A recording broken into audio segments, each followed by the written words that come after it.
Hi, my name is Aksik. I am sorry now. I experienced some technical difficulties, so my original stream that I had set up, I kind of can't connect to it for some reason, so I had to set up alternative stream. See, I'm a bit frazzled. I don't know exactly what happened, so I hope that people who are in my original stream will eventually realize that this is this is the correct one. I am so sorry. I really apologize for kind of the messy start. It happens, you know. I'm a bit of a novice at it, but OBS is messing with me. I had everything set up, I thought, and I tried to connect and it just wouldn't connect for me, but it did let me to set up a separate stream from OBS, so yeah, we'll just have to go that way once again. Sorry. Anyways, all the apologies aside, we are live, yay! It's Saturday night here in quite dark Ireland. It's 10 o'clock and I'm just sitting here and chilling, and now kind of after the first panic starting to calm down. But at least, oh hi Pauline, hi Dawn, hi Julie. I am so sorry about the kind of a confusion and mess in the beginning. That's me. That's what you get here. I clearly need to practice with OBS and the streaming setup a bit more. I was trying to go a little bit more high tech, and that's what I get. But yeah, I should have just tried first kind of from the laptop. So another thing that I am saying is that if you hear kind of faint buzz in the background, it's because I need to have my laptop on for this setup here, and it does have a bit of a buzz. I can't help it. It needs to be connected, and I think it's the charger plus, you know, the fan in the laptop that kind of makes a bit of a noise. So sorry about that again, but hopefully it isn't too bad. It shouldn't really interfere much unless you're wearing headphones or something. So okay, breathe in, breathe out, everything is fine, I'm fine. And here's the books. Okay, let's talk Christmas. Well, holidays. I am usually not a huge holiday colorist.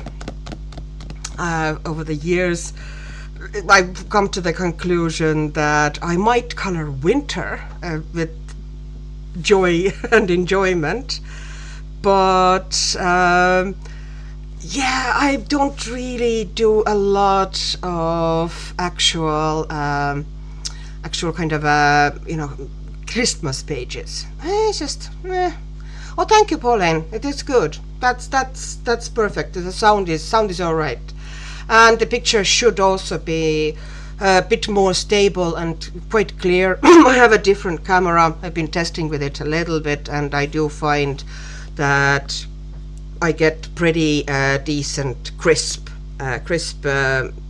footage with it. It kind of changes focus pretty well, so hopefully it'll keep. But I need to have my laptop on the charger constantly, because otherwise it'll just, you know, the whole setup drains quite a bit of battery. So yeah, that's why it's buzzing slightly. Oh, great, Julie. That is perfect. Thank you. We have proof. Yeah, that's good. That's good. I was a bit worried that because I can hear this faint buzzing from the laptop, and it's like, will everybody now go nuts because something is buzzing in the background? But yeah, if you say it's all right, I'll take your word for it. So anyways, these are pretty much, I kind of went through what I have. And maybe I have something hidden somewhere, but I don't think so. These are my winter/Christmas books. I actually had more than I thought. I thought I only had 2 or 3, but I have more. And I love them all. These ones, they're not as strongly kind of Christmas focused. They have loads of winter pages in them as well. So these would be my favorites. So I'm gonna show quickly. You know, this is I just watched Maria's video. Now I'm going to get it all wrong again. It's Maria Trolle's Julens alla färger, I think was it. And this is for Awakeout's Winter Wonderland, which I really, really love. It's, you know, deceptively simple but really beautiful book. Then there's R.J. Hampson's Christmas Tiny Homes, which I think is absolutely fantastic. And I'm lucky enough to have it on Amazon paper, so I can even put watercolors in them. And then I have this one, which I kind of keep forgetting about, which is Matchstick Mouse. And this also, what I like about it is that it's not just Christmas, it's winter. It literally says on the cover, it's a winter coloring book. So we have loads of winter pages, and they're really nice. I'm at the moment working on this one. Let me see if I can get you closer. Now, this is now the beauty of this setup, which why I wanted, because otherwise I would need to move the camera up and down. It would be all kind of a bit messy. I can actually in OBS kind of create, you know, kind of change the shots like this. So, oh, hi Can. Hi Catherine. Oh, it's lovely. There's quite a few of you here. Very, very happy to see you. Anyways, and I have this one, okay, and then I have, which is actually kind of like, you know, totally, okay, I'm going to go back to my regular shot. I have Good Yule by Hanna Karlzon, which a lot of us have. And that is pretty much it. And I don't think I need any more. I'm really trying not to get any more because that's plenty. That's honestly plenty. So now my problem is that I have kind of pages whips in all of them. I can't make up my mind what I'm going to do. So any help would be welcome. Oh, thank you, Madeline. Hi. Yeah, I love my pages super saturated. That's one of my things. I love sharp shadows and strong colors, and you know what you're gonna do. You are what you are. Sometimes I really, you know, I admire other people's, like people do those beautiful kind of airy, almost transparent pastel, you know, it's like just gorgeous pages. And I'm like, I'll try to do something like that. And, you know, kind of half an hour later, I'm going into the deepest possible shadows I can. It's just what it is. Oh, I wanted to show you something. I have a new book. I will eventually do a clip through.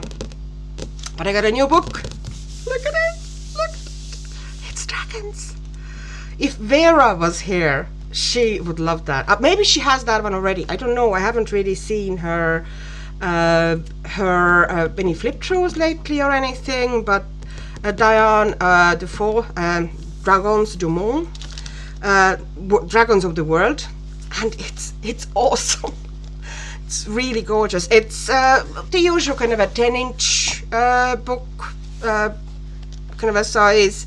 And the art is just so cute. Just look at it. Okay, I'll take you kind of slightly closer here. Isn't it just so cute? Like, look at that. You know, that's a winter page, you know. Oh, you're getting Maria Trolle next year. Johanna's, yeah, I'm not. Johanna's, whereas I really respect her and her art, it's not for me. It doesn't vibe with me.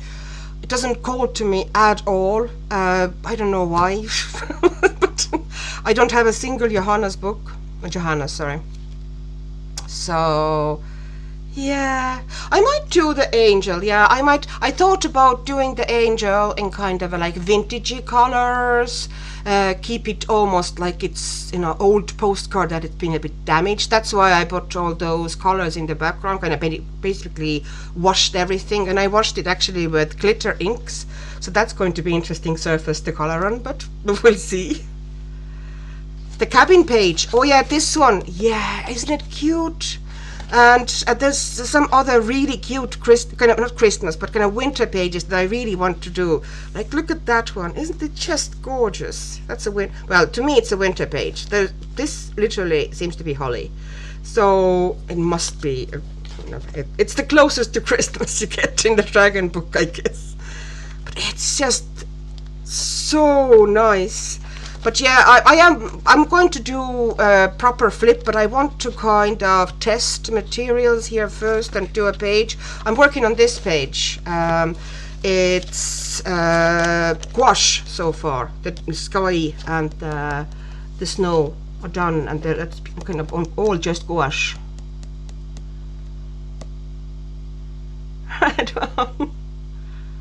Oh, good morning, Cindy. Do you know what? I almost feel like I need coffee. Well, I can see I can see how you can get exhausted from Kirby. Or to me, portraits are kind of relaxer pages. I don't know why. I really relax when I'm rendering skin or kind of shading skin. Like something that is super complicated or super kind of stressful for some people, that's really kind of, I'm chilling with them. The only problem with it is that then I have to go and do hair, which I don't enjoy doing that much. I chill with the face.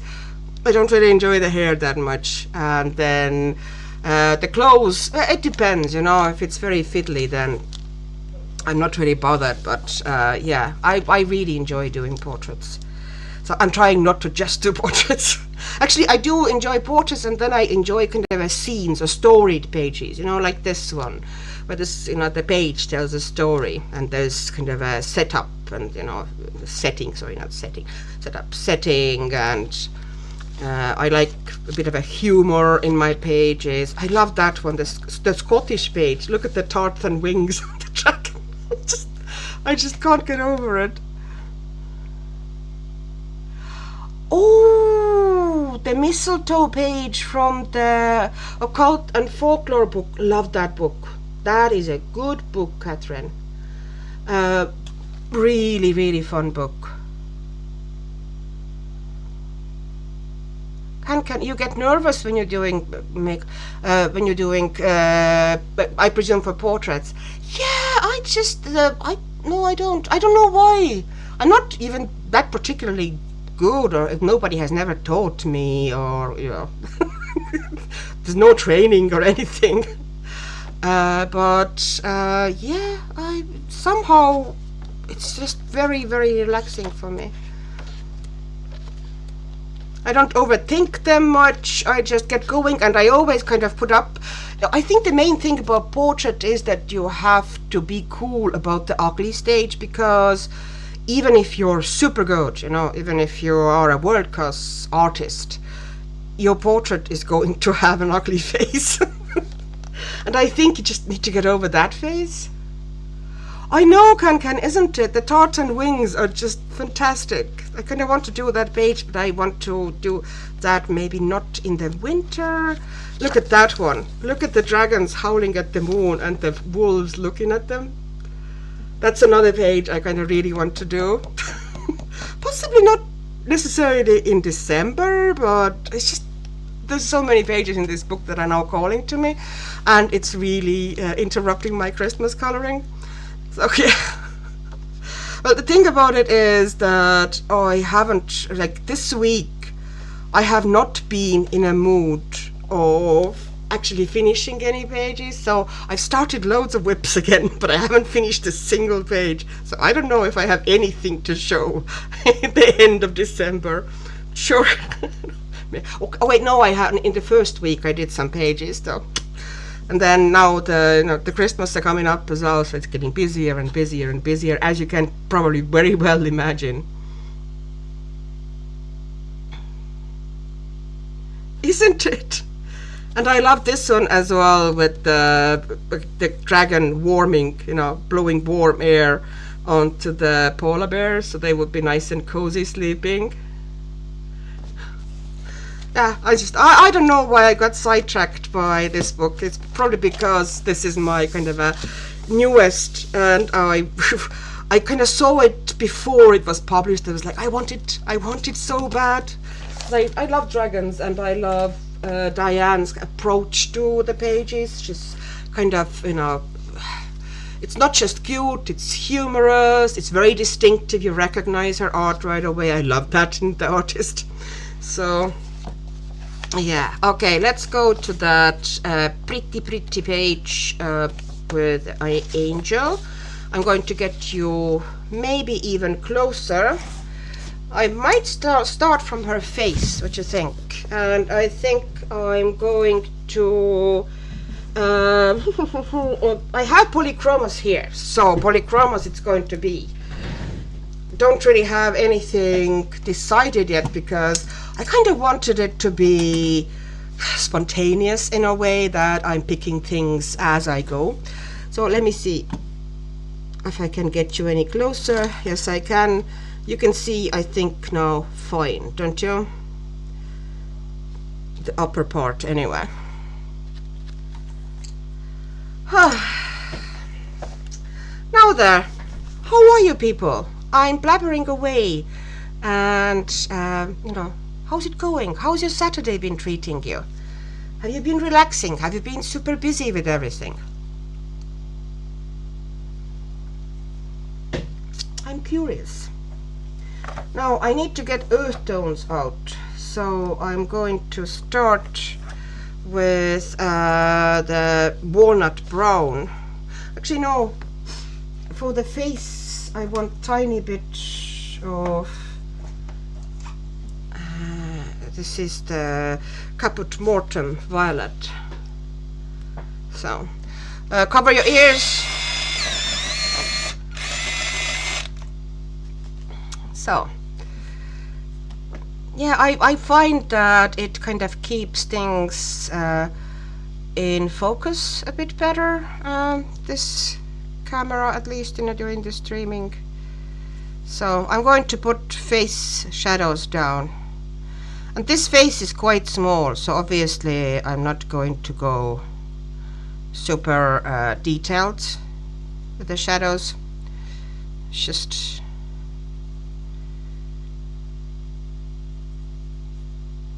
kind of, I'm not going to, there's no huge kind of portrait rendering here.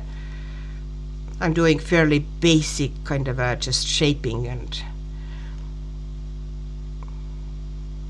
because sometimes with a small portrait like that, there's no point really going into really crazy detail, because it's not really visible as such from the kind of normal viewing distance.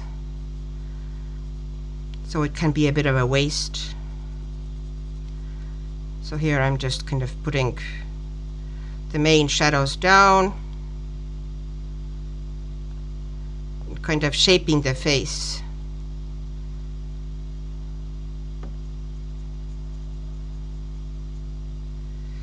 There has to be shadow under the nose. And this is just with one pencil. I'm not even, not yet bothered going into huge detail and, doing much of a color variations. And as I said, in this portrait, I kind of want to stay. Oops, I think I went a bit over the line there.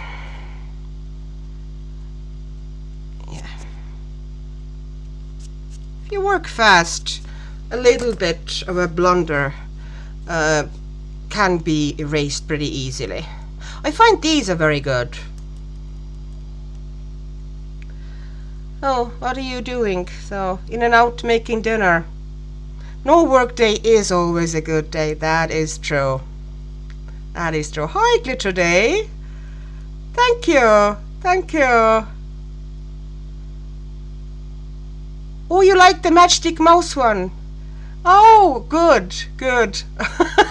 They're really easy to make. I can do almost endless Matchstick Mouse ones because they are just so relaxing and so come together so easily. Running errands. MTM, two boys. Yeah, well, mine was kind of relatively chill. I was rearranging. I worked a lot today in my craft room. I was kind of trying to once again thin my supplies a bit, see if I can put something up on Vinted. And I also was trying to, working on trying to set up my desk so I can actually fit laptop on it when I'm streaming. So I had to rearrange everything. So yeah, so I was mostly in the house. I didn't really go today anywhere, so that was nice. Decorating the house. Oh, Jana, oh yeah. Outside lights. We put the tree up on Monday. Was it Monday? Yeah. And then we did decorating the tree. We did it on Tuesday. Kind of we don't do whole house well, at least our family doesn't do. We might put ornament or a couple, some sort of a decoration in most of the rooms, but not really very involved or heavy decorating in most of the rooms. It's just not what I do. I've never done that. If I go by kind of my family or kind of my background logic, like a lot of people back in Estonia where I'm from would put the tree up on 23rd like or 22nd, because people still, a lot of them would get the live tree, so you don't want to put it up too early, otherwise it's going to be shedding all over the place. So I'm a bit in that. For me, if it's up too early, then it kind of takes away from the feeling of Christmas, kind of the specialness of the Christmas. It's very individual. I'm not saying that putting up the tree is wrong early. It's just I want mine up maybe 2 weeks before Christmas, not earlier. So yeah, no, I can totally understand your timing of putting it up. And I put it up now because pretty much everybody else around, the kids, friends, and everybody had the trees up for a while. I was like, okay, we need to put the tree up. So yeah, our main kind of a setup is in the big sitting room. We have a family room as well, but we have kind of a couple of little ornaments on the mantelpiece. We don't have a second tree or anything there. I just don't think that. It's just, I don't know, I don't feel a need to do that. Okay, so the face is starting to look a bit better. I might need to turn it to the side. I want to kind of work that mouth a bit. It's very small, even like maximum sharp polychromos is having trouble here. Lithuania! Oh God, the world is so small, isn't it? Ah. 4 degrees Fahrenheit. Okay, I don't think in Fahrenheit, so I don't have a clue. What is that in Celsius? I don't even know. That's my problem. I don't think in Fahrenheit at all. So if somebody says temperature in Fahrenheit is like, if it's oven temperatures, I pretty much divide it by roughly by 2. Oh. You need a tour of my craft room. It's a mess. See, I don't really have a craft room as such. Okay, I have a room, which by the way is one of actually the biggest bedroom in the house. But it's not just my craft room. It has my husband's work desk, which is always covered by mountains of stuff. He's one of those people whose desk is never tidy. Then there's all the, it used to mostly be the room where the furniture went to die. So anything that was old and, kind of we didn't use and didn't get a chance to get rid of yet was kind of sitting in this room. So we had that. So basically, it's kind of a all higgledy-piggledy, you know, nothing is organized. No nice here, nice stuff here, you know. The loads of boxes, cheap plastic drawers, that sort of a thing. But I do have a pretty good setup in a way that now I finally have. They're not large desks, but I have 2 desks next to each other, which now gives me this kind of a long surface to work on, you know, kind of spread out if I need to. It's mostly we did that so, you know, if my daughter wanted to sit with me as well, and you know, she's also kind of into arts and crafts, so we set it up so we could both maybe sit here and do it here. But she usually, you know, she occasionally does use this room, but you know, if she's here on her own, she doesn't really love doing it, you know, 2 of us together like this.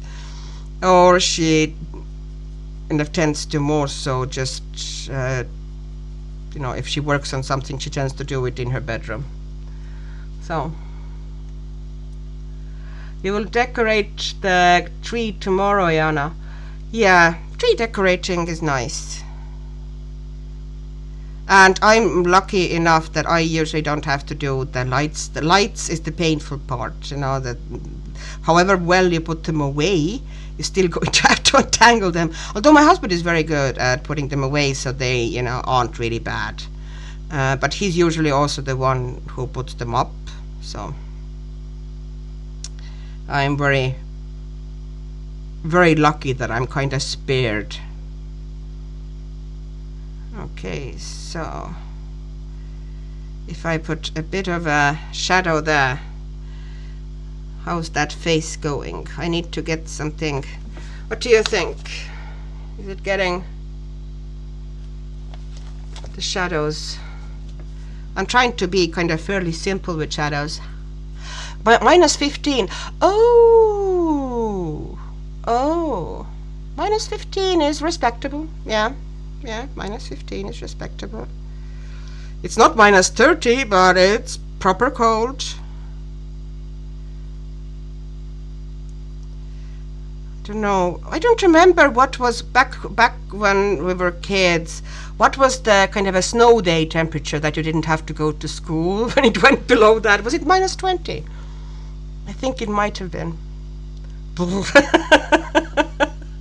That is cold, yeah, but it's not the coldest it can be, definitely.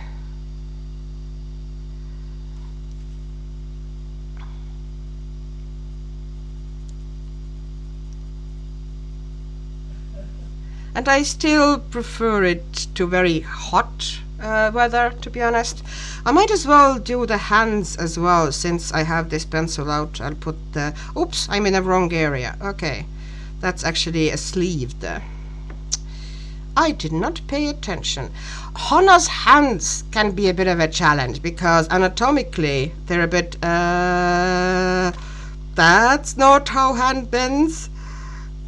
But no, I'm just going to pretend that, yeah, it's fine. It's all fine.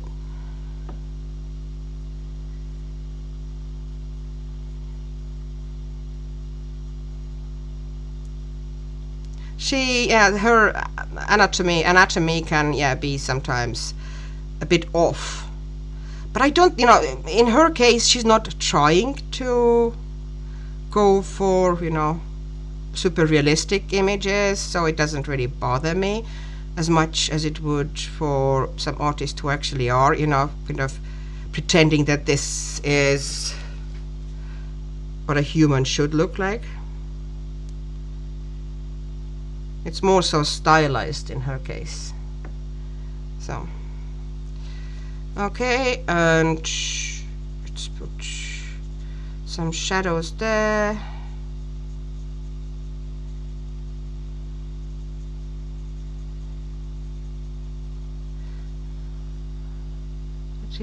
Louisville, Kentucky. Yeah. Whoa. I'm really bad at US kind of states and geography. My husband is really good at geography. Like, he recognizes and knows exactly, you know, where what state is, and I'm like, I've heard of that state. I have a faint clue where it could be, but it doesn't really bring immediate picture in my head, you know, where it is. So yeah, I'm a bit... We were actually taught in the school pretty well, but then especially like European geography changed so much with the post-Soviet times that, yeah, it's nowhere near what it was.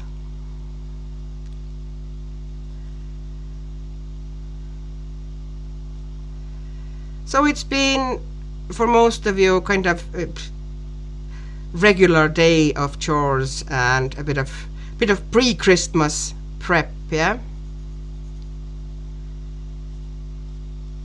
Okay, so there we go. It's a bit of a pain. Okay, let me see if I can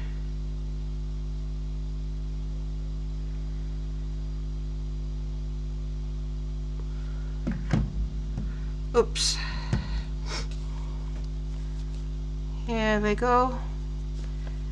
Yeah, I don't know what happened with my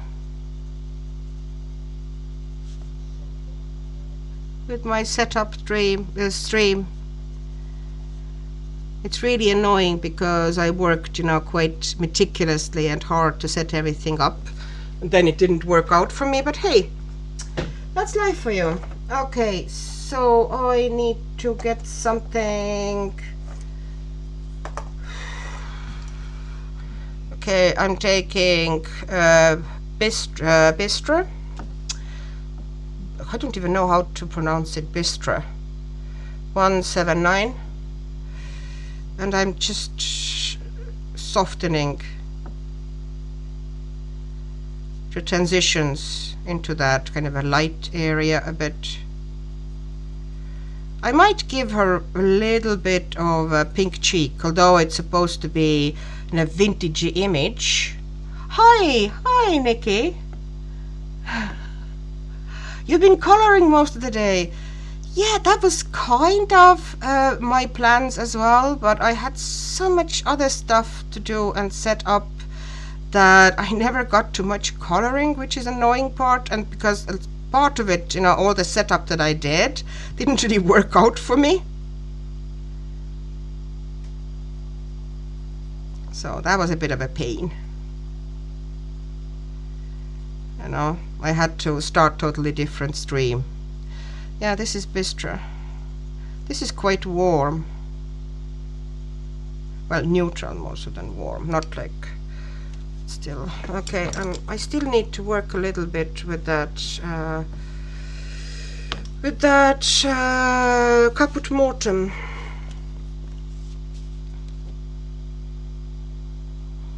This one I just need to be a bit quite slow because it's a very, very tight area, and I want to, yeah, now she has a bit more of a, you know, normal features. I didn't like her mouth much. Now I'm kind of trying to work, so I'm shaping that mouth a bit. Okay, what's happening? You're out of town for Christmas. Wow.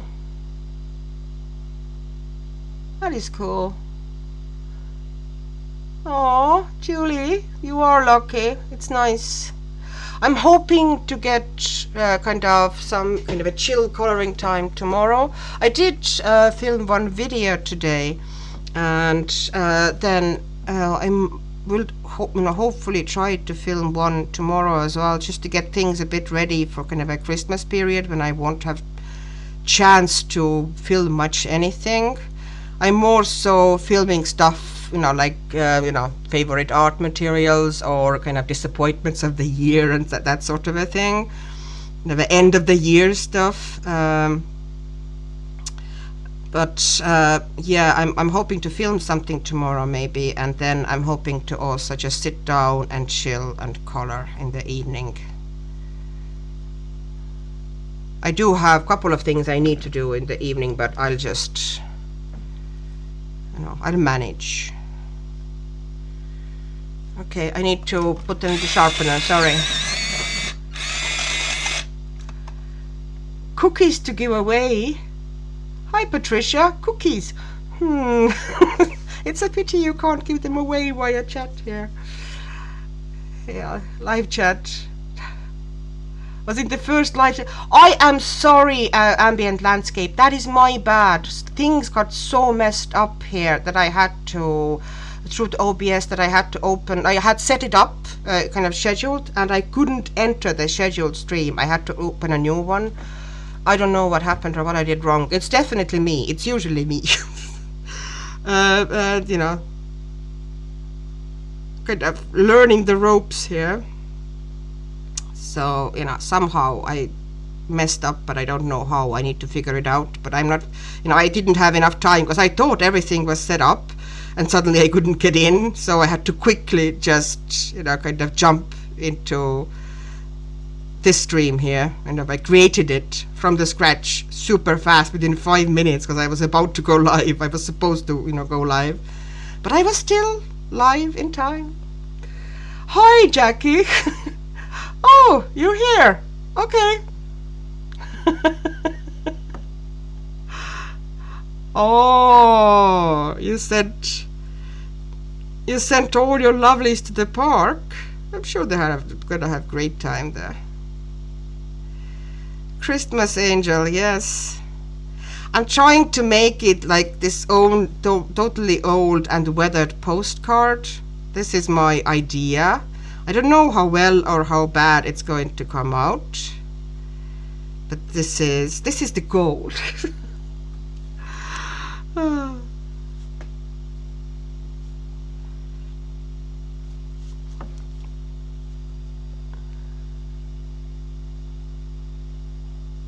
Cindy, oh your iPad is smashed. Oh, I'm sorry. That's a bit of a financial hit, huh? It's a pain. Sorry, Catherine. Sorry. Yeah, I know. Totally my bad. It's me learning the ropes. I need to kind of get better at that, and I will eventually, But I still wanted to stream through OBS because I had all the cameras set up, that I can get close like this. And it just gives you a better view of what I'm doing, I find. So, since I had done all the work to set up the bloody cameras, like I am going to use OBS. Whether it's messing with me or not.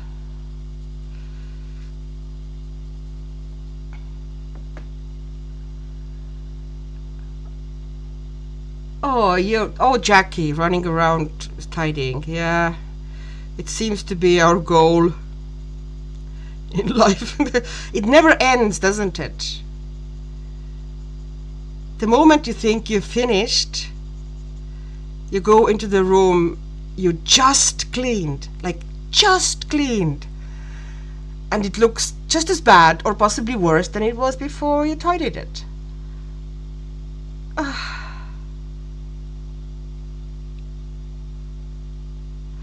Hi, Kirsten. Hi. Oh, before going to bed.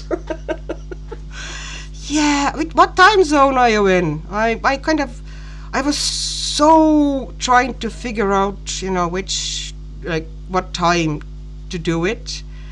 Because it's never ideal, isn't it? It's not a good time zone for somebody. So. But I myself am a bit of an owl, so a bit of a later stream is not a problem for me. Sleep is for the weak.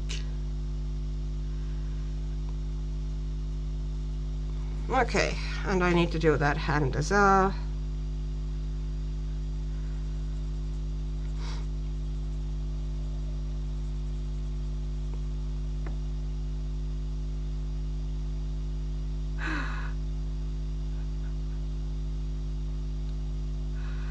Thank you, MTM2 boys. Yeah, I know, it is, it is. I'm not even that, it's just I'm annoyed more so than anything else, because I really tried to set everything up, and I did testing, you know, if you believe it or not, you know, I did test and everything was working, and the moment I actually had to go live, it's not working. That would be kind of Murphy's Law, isn't it? So yeah, I need to figure out, I need to watch more videos about how to do certain things. No, I'm not going to put huge amounts of, and of the highlights. I think I got them pretty, you know, the transition pretty soft. I don't think I am going to put much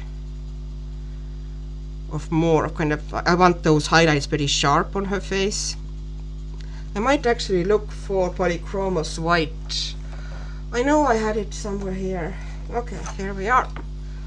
Maybe just, you know, kind of on the nose and here, kind of this soft blend.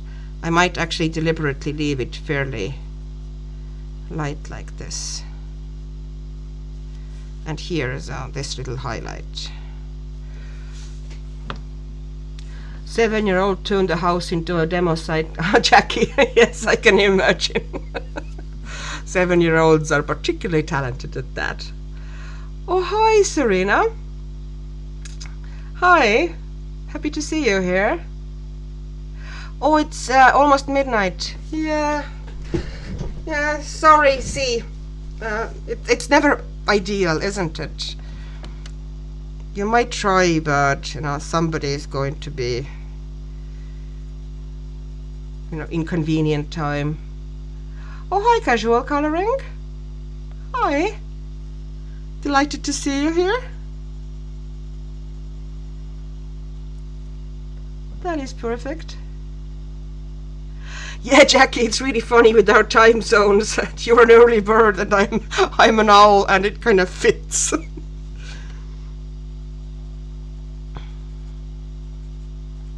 Because of the time zones, yeah. I'm just adding a little bit of pink into the transition areas. Otherwise, her skin looks a bit, you know, I did it dark and I wanted it kind of a dark shadows. But if it's just those fairly neutral darks, it can look a bit dead. So I'm adding that pink to kind of wake her up. Wake up! Okay, I need to do the eyebrows, and that will make her look much better.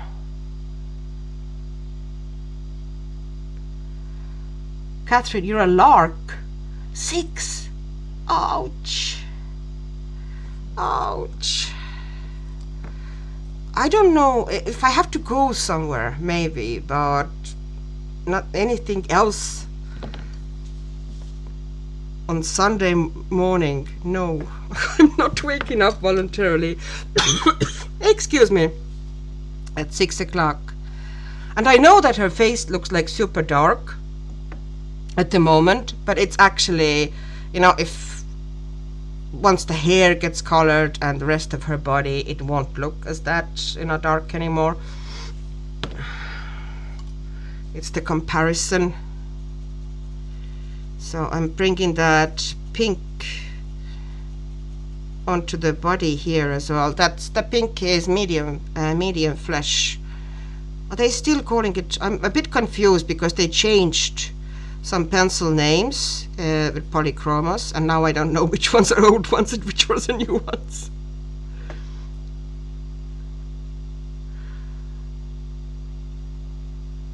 Oh, thank you, Kirsten. Yeah. It is kind of it's meant to be really chill. You know, we're not going for something very, you know, complicated or elaborate here. I'm just going to quietly work on my page. Maybe do the face. I don't know if I'm going to work on this page all the time. Maybe I'll jump and start finishing up the Matchstick Mouse page, because I'm gonna show you in a sec. Where I'm hiding things. Okay, this page here, I'm almost done with it. So that one here, I'm almost done with it. I need to color everything that is this color, kind of the warmer green, and then I need to do kind of the white bits, you know, the yellow and white bits for the clouds and the snow, kind of do the detailing. So, you know, that's main thing that is left to do here. So I thought, you know, once we've done a little bit of this here, I might go and finish up the Matchstick Mouse. What do you think, people? Is that a bad idea? Oh, hi, Millie Pants. Hi, Molly. Oh, Millie. Jackie. Oh, you're priceless. Autocorrect. Yeah, it's a bit of it. Yeah. I'm a queen of autocorrect and predictive typing. I get such interesting declarations sometimes in my comments, in chats. See, doesn't she look immediately a little bit better once her eyebrows are done? I think I need to add a bit of black though. It just needs a bit more oomph. Where's the polychromos back? I don't know what I'm going to do with the eyes, because I literally can't even get into these with polychromos. They're so tiny. So I might have to pull out my fine liners eventually to do the eyes. Hanna Karlzon books, the paper is basically indestructible. Yeah, it's close enough. Yeah, but most books anyway. Well, Hemily Lidehall Öberg also has fantastic paper. Anything, well, not anything probably, but kind of a bigger books by French publisher Marabout. Their paper is amazing. It's just so strong. It's thick, you know, you can do anything on it. Also, it feels that you can pretty much, you know, you can't go wrong. Okay, so her hair, is it going to be... I think I kind of want it dark, because I want this thing behind her to be a contrast, and I'm going to probably paint it with gold paint, like, so it will really be sparkly. So I might actually go in... Okay, cover your ears. Okay, I missed something here now. I have to... Sorry. I have to... Scroll. Catherine, your husband is out and will be back late, so I'll be disturbed if I sleep now. Aww. Oh, you find it like... I don't really mind. If I'm asleep, I'm asleep. You can march around with probably a brass band in that room. Possibly. It's the problem. The problem is to get me to go to sleep. But once I'm asleep, I'm good. Oh, hi, Dawn. You're fine. Just, you know, live your life. Nothing to apologize for. Oh, hi, Auntie D. Di, is it D? Di? Sorry. Kentucky. Another one from Kentucky. Matchstick Mouse. Yeah, Matchstick Mouse is so cute. Matchstick Mouse is wonderful. And I love the fact that the artist is Irish. It's lovely to support an artist from, you know, the country you live, because there's not too many actually, surprisingly enough, not too many really well-known coloring book artists, to be honest, not really much at all, are from Ireland. Funnily enough, there's loads from Sweden.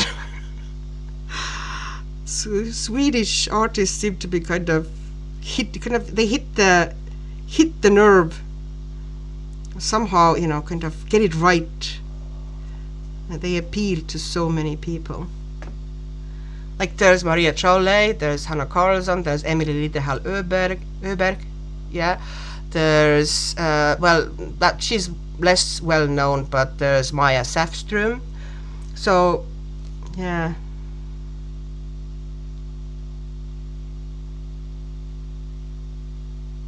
Di as in Lady Di. Hi, Auntie Di. How very posh. 32 in the chat now. Hi. Oh, that is so cool. Welcome to everybody, to all the wonderful and happy lurkers as well. You know, I'm so glad that you're here, whether you want to talk or not. It's lovely that you want to spend some time with us here. But if you feel like you would like to chat, then we're delighted to hear what you have to say. Oh, by the way, Taiwanese. Taiwanese is a good word. We have to take that into circulation. We're talking in Taiwanese. The Scandi art style. Yeah, I don't know. I like it. Maybe because culturally, at least partly, it kind of resonates with me. I'm kind of from, you know, similar area or similar ethnic or cultural background a bit. So maybe, you know, there's a bit of that. But I only got into it more so now lately. Like Maria Trolle, I only really discovered properly for myself this year. Before that, I had books, but I hadn't colored a single page. Glitter Day, yeah, Matchstick Mouse, yeah. I think I'm going to quickly kind of do the hair here. It's going to be a lazy hair. Hair. English doesn't English today again. Not that it ever does particularly. With my interesting accent and all.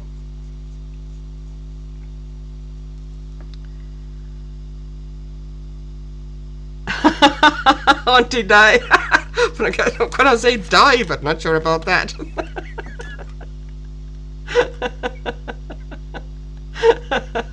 Taiwanese is the only other language I know. Oh yeah, Jana and Auntie Di, you should try. It would be such a treasure to have a friend, you know, who is also, you know, has the same interest somewhere nearby. Gosh, I would love that. Yeah, that would be so cool. Just, you know, meet up, chill together, color together. That would be so nice.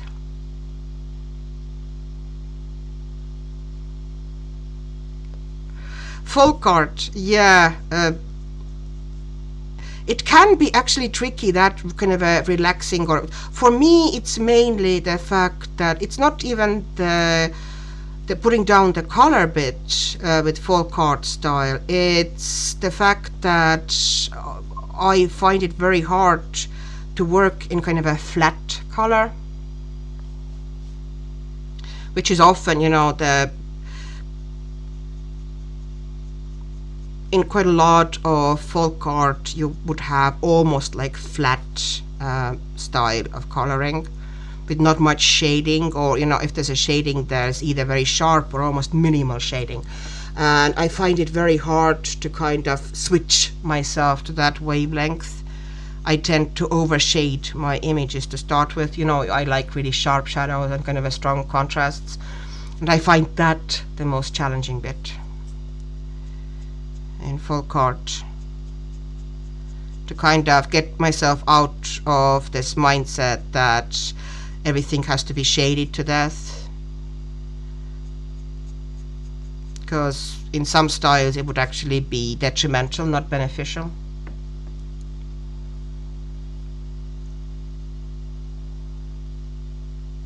Holberg, Nikki, who's Holberg?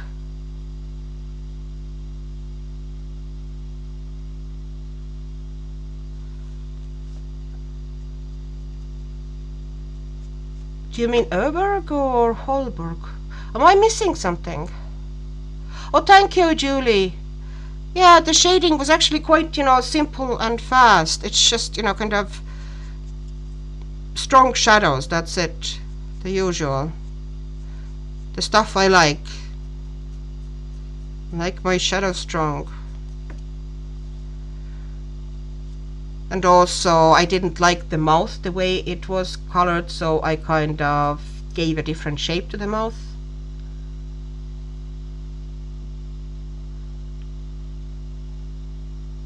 Serena, oh hi. Okay, somebody came in that I missed, I betcha. Oh hi, Artsy. Hi. Oh, Serena. Oh, the R.J. Hampson page. Yeah, that one. I really enjoyed doing it. I enjoyed kind of the way those pages work. I really like making them. Is you take them to dark, like take them quite dark, and then you bring the light back.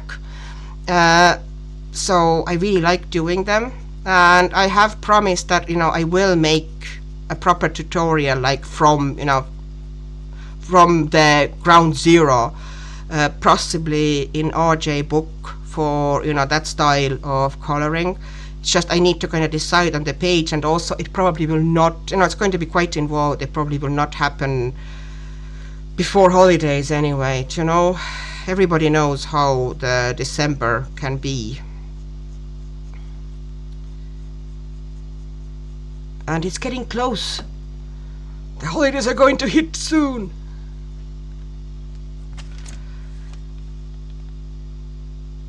Oh, thank you about the reminder about the like button. I always forget to tell, or ask people for that. I'm kind of hopeless at YouTube, Lark.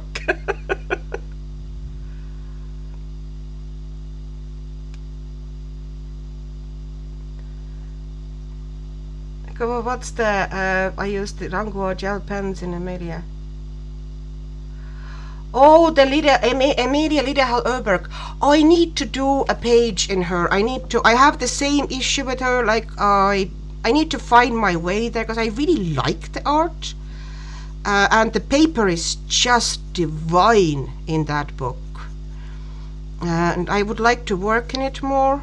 I do really enjoy it, but I kind of need to get myself out of that mindset that it has to be, kind of overly shaded, or maybe working it in gouache altogether.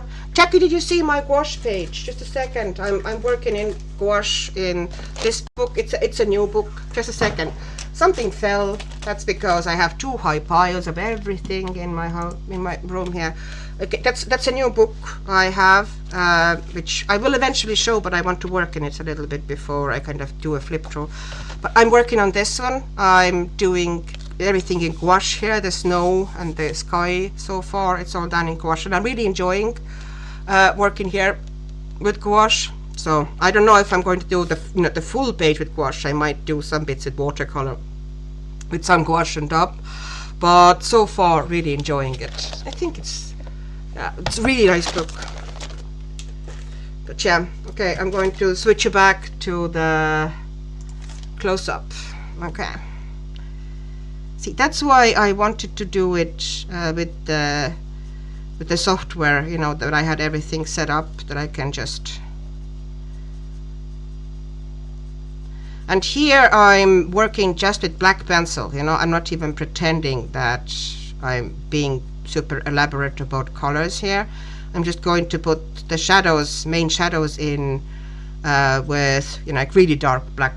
And then, because polychromos black is fairly transparent anyway, and it also kind of takes layers on top real well, that kind of tones the black.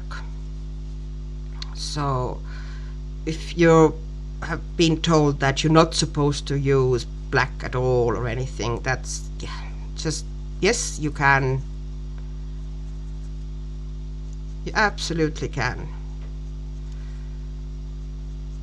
A lot of very popular colors or the likes of indigo or Payne's gray, that a lot of artists and colorists who kind of say those things to you, or happily using and adore and compare. A lot of these colors contain black, so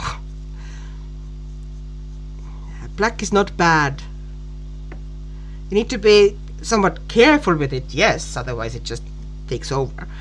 I wouldn't probably do that with Prismacolor pack because it's black, because it's kind of heavy and it would take over that hair. But here, just putting in the kind of main shadows with it is totally fine. Okay, where am I now? I'm lost.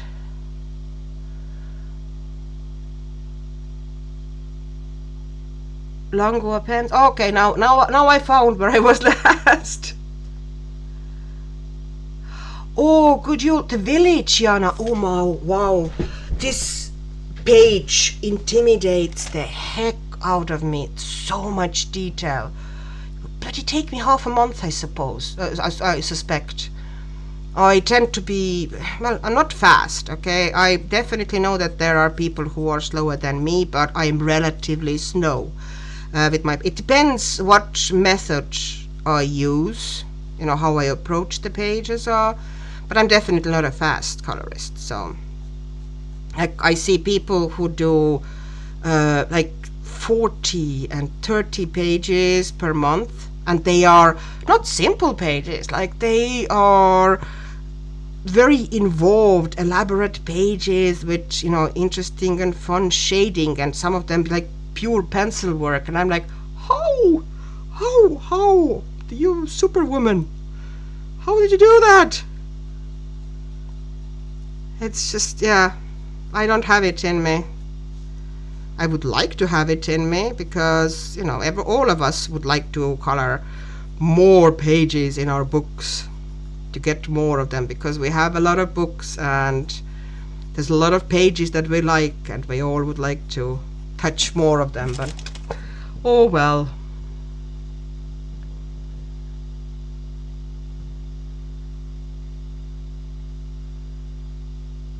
Oh, the Öberg, yeah. I thought it was Emilia Lidehal Öberg we were talking about, yeah.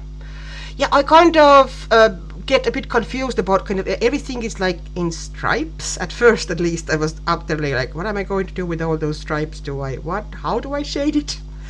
But now I'm getting a bit better at that. I think I've loosened up a little bit compared to what I was even a year or two ago. I think I'm getting a bit more kind of relaxed and kind of chill about shading as well. Everything does not now need to be shaded anymore. It used to be that there had to be pencils on every page and whatever, and I'm kind of trying to get out of that mindset and allowing myself to just be creative with different materials and not always have to finish the page in a certain way.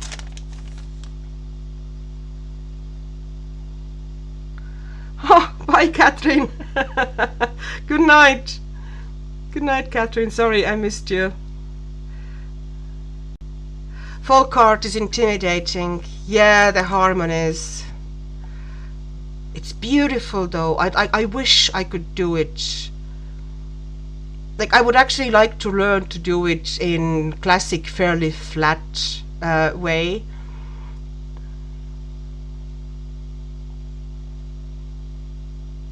Hi, Amanda. Hi. Jackie, I'll take into consideration that if you disappear, your husband and hound and granddaughter are back. Oh.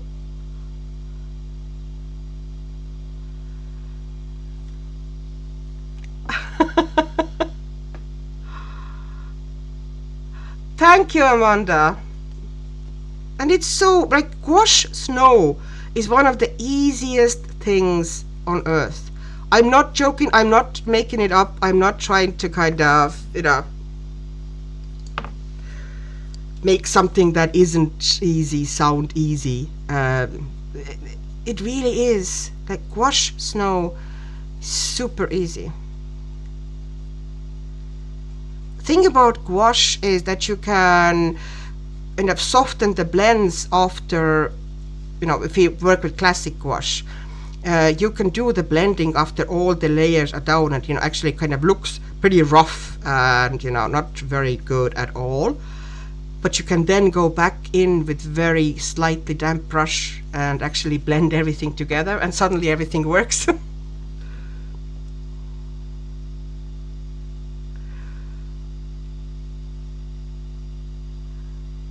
Folk art. Jackie, interesting how many of us struggle with the folk art. Ainikko, you might need to do a tutorial video for us. Hey, Jackie, I would not be probably the right person to do it. But I mean, in some ways, yes, I enjoy it. I'm getting a little bit better at it. But I'm still struggling myself as well. And I really like it. I think it's so cool. I really like naivistic and folk art. I think it's so interesting and fun. Hanna draws hair like ribbons, okay? So sometimes I'm trying to fight it, but in this instance, I'm pretty much going with it. It's ribbons. I'm just, putting highlights here and there.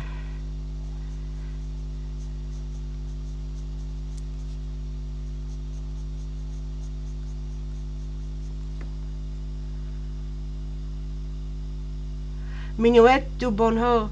Kitties and Christmas tree presents. Oh, is that Kanokoi Gusa, yes? The Minuet du Bonheur. I don't know how to pronounce that. I'm so sorry if I'm butchering it, okay?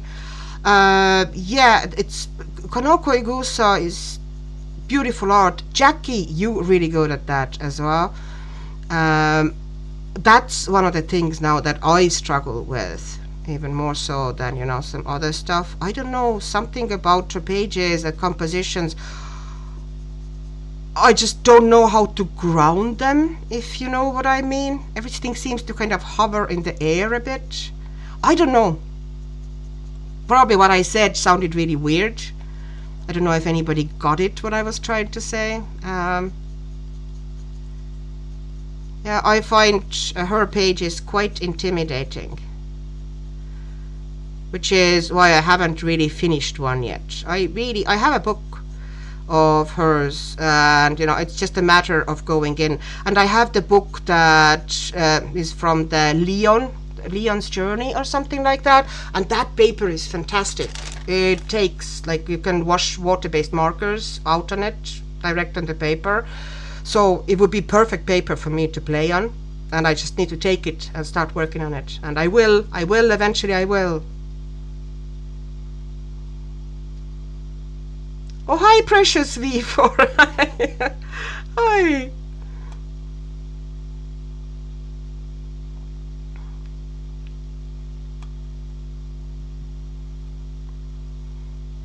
Yeah, Amelia is just... I like the kind of decorative and kind of... it is folk, but at the same time, it's slightly ornamental. It's really pretty. And of course, the paper and the quality of her books is just beyond par.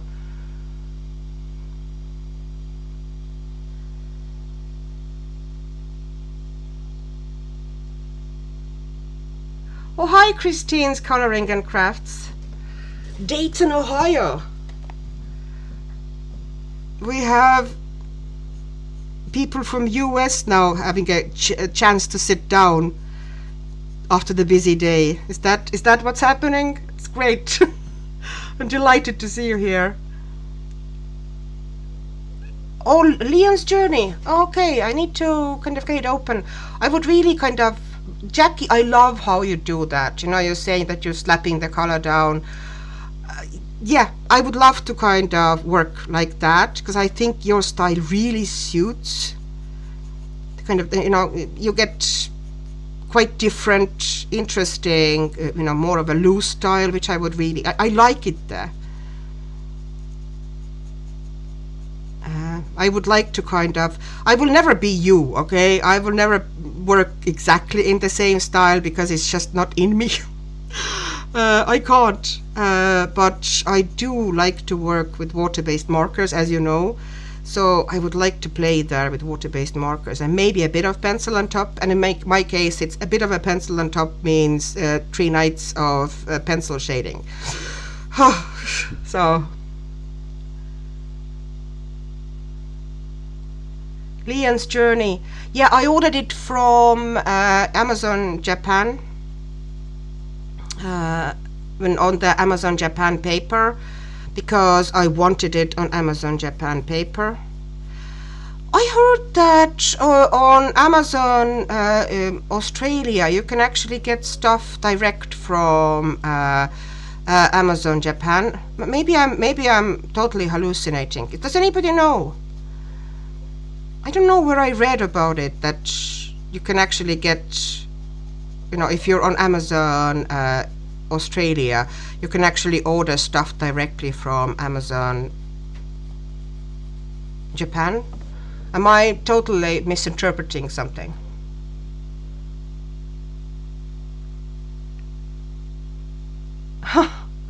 Near twos. Oh, you're caring for ill family. Well, I'm sorry, Christine, but it's so nice of you.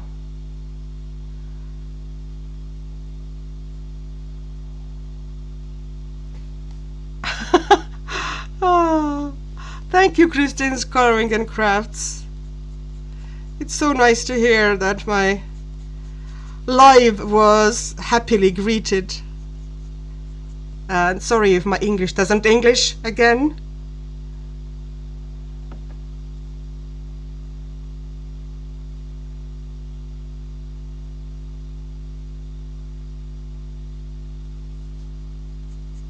Do you know, sometimes it's Christine's Coloring and Craft, sometimes it's really nice to have limited books because it makes you concentrate. It kind of gives you more time with these books and you just concentrate in them and work in them, and it can be really nice. I don't know, maybe is it just me? I kind of feel that, you know, if I'm sometimes in a situation that I have very limited book selection, then it actually can be really beneficial. You only know MTM2 boys. I only know how to order from Amazon US. Amazon Japan, when you open, if you just go to the Amazon Japan website, you open it in any Google browser, most of them automatically translate the whole thing into English. So it's very easy to navigate. Oh, Cindy from Sydney, hi! I didn't even notice that you arrived. It can be purchased on Amazon, but not everything. Okay, yeah, that would be the case, wouldn't it? It's a bit of a bummer.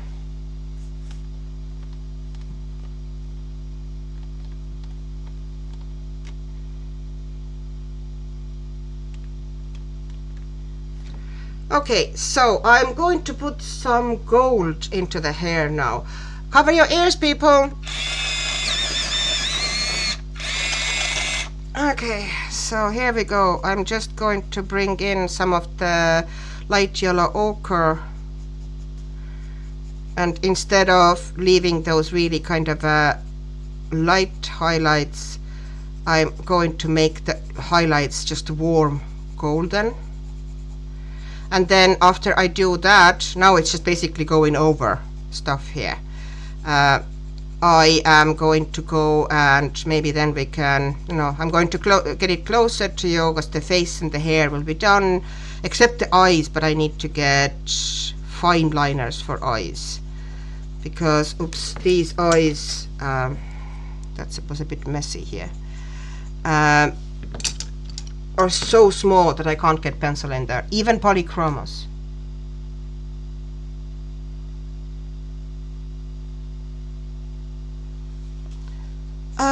I have noticed that if I buy from Amazon Japan, the shipping, maybe it's depending on the country, but the shipping isn't now super, well, it's not cheap.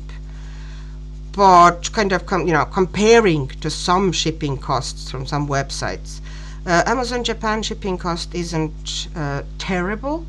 And if you divide it, kind of, you can't make a small order, then it's going to hit you bad. But if you kind of, collect your money and kind of sit there and try to, make up a decent enough order. Usually I don't just buy books. I have also bought some stationery and some kind of a specific kind of Japanese things, some art materials. I bought my Zeg real brush pens from Amazon Japan because they are much cheaper from there than they are from regular Amazon and so on. So, if you put enough stuff into your basket, it kind of evens out. Not saying it's cheap, but nothing is.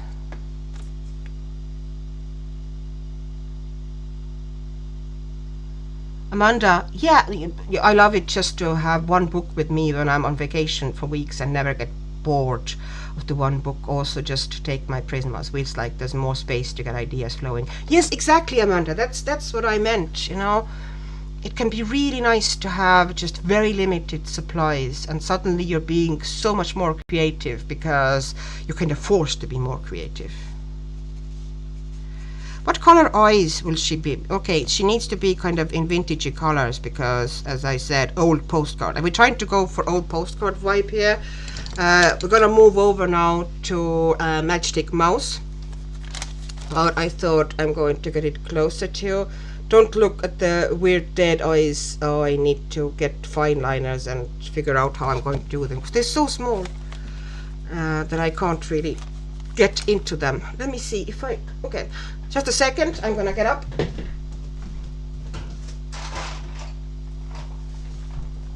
Found my fine liners. Okay. Ha ha ha ha ha ha. Let us move onto the camera that you can actually see what's happening. I need really kind of a lighter brownish color, kind of a beige color. I'm taking possibly this one, which is kind of a bit of like a salmon color, and I'm going to take maybe this golden brown. And I'm going to try to do the eyes. Now this is going to be a challenge. Let us see.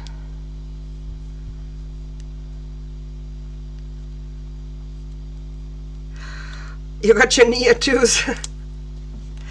Neatus is one of my plans for next year, is to learn to work with them more, because I do have them and I have to say that I don't work with them nearly enough. One of the things that I now did when I was reorganizing my desk today, kind of setting everything up or trying to set everything up and then failing miserably, is that when I was kind of rearranging things, I actually now have the Neocolor drawers, like these drawers like this. I have them in front of me now, so I would actually reach for them, as opposed to, they were away on the other side of the desk, and I tend to reach most for the stuff that is immediately near me, because yeah.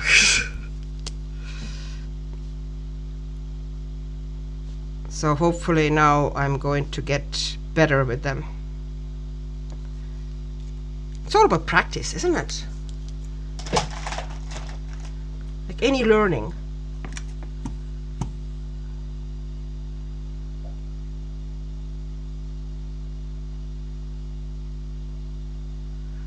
Okay, where are we?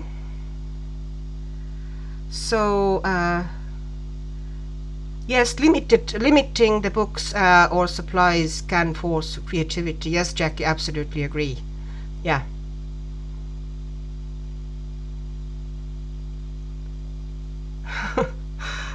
No, nothing is cheap.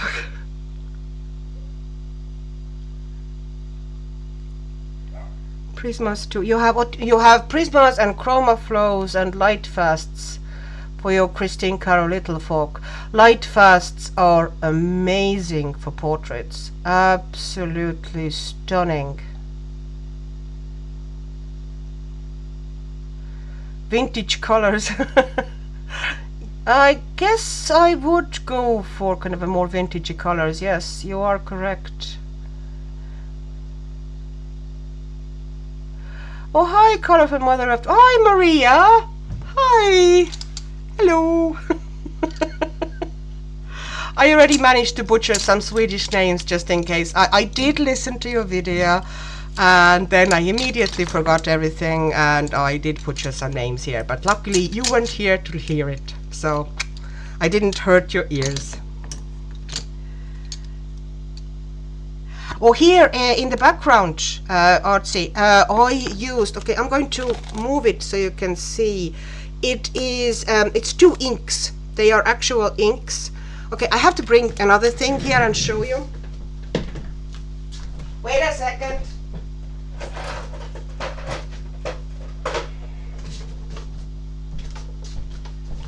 I had them for quite a while ago. Wait a second, I'm going to move over to a camera that actually shows them. Sorry about the glare, of course, it's the ring light, can't help it. So these are inks. I'm gonna show them. I got them last year from Temu, and they're essentially colored inks that have a bit of a mica in them. So you have to obviously shake them. And some of them kind of split as well color wise a bit. Usually the glitter is of course different color than the ink, so you get kind of fairly interesting effects with them. And I used, I think, that color ink. Okay, I'm not used to the camera position yet. That color ink, and it might have been, there was kind of a two, the most neutral ones I had. Oh, this one and this one. I used these inks, and I added some of that as well because I wanted some kind of a more of a golden glow near her. So I used these ones, and basically how I use them here is that I just wet the whole page, absolutely soak it, dripping. And then I have these, I put a little bit on a ceramic palette, and then I essentially drop them in and kind of move them around in the water, and they get those kind of a splitting effects. Look at those little kind of effects here, you know how the color splits a bit. And then afterwards, when they're all down, I additionally drop a little bit of water in there as well. So that's how I got this background. I really like that background. I like backgrounds like this, which are kind of more spontaneous, almost.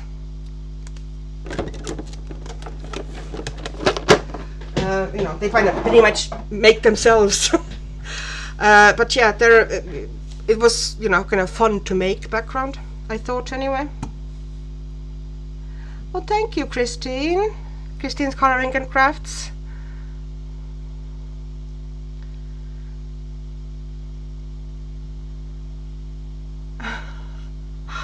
Oh. Those drawers, you mean the ones that I have for Neos? Yeah, they're like on Amazon. They're not particularly expensive. They're acrylic drawers. I think they mostly sell them for like makeup storage and bathroom storage, but they're really handy for Neocolor. They kind of fit there perfectly. I have 3 of them. It's a kind of stack of 3 drawers, and I have warms in one, cools in middle one, and then earth tones in a bottom one, and it works perfectly for me.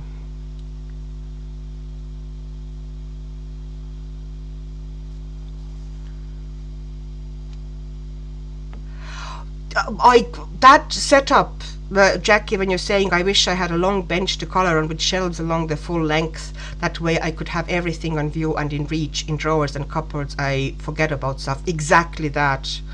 This is my dream as well, that I could have this, you know, just shelves in front of me, and also underneath the desk there would be kind of drawer and almost the shelving set up as well inside the desk, and everything would be kind of hands reach and visible.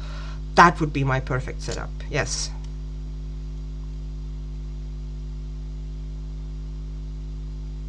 Yes, light fasts are amazing.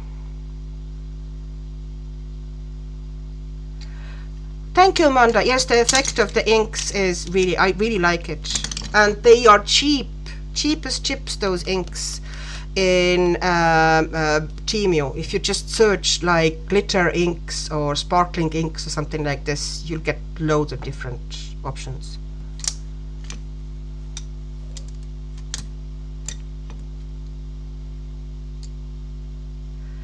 Yeah, I like cauliflowers as well, Jackie. Yeah, well, watercolor cauliflowers. I also like regular cauliflowers, believe it or not. Cauliflowers are nice. Cauliflowers are tasty. Okay, I have lost Matchstick Mouse book. Can you believe it? Oh, found it. That was the book that fell a while back when you heard something falling. Well, that's what fell. So we meant to kind of take a break from this one, because that's a kind of a slow going.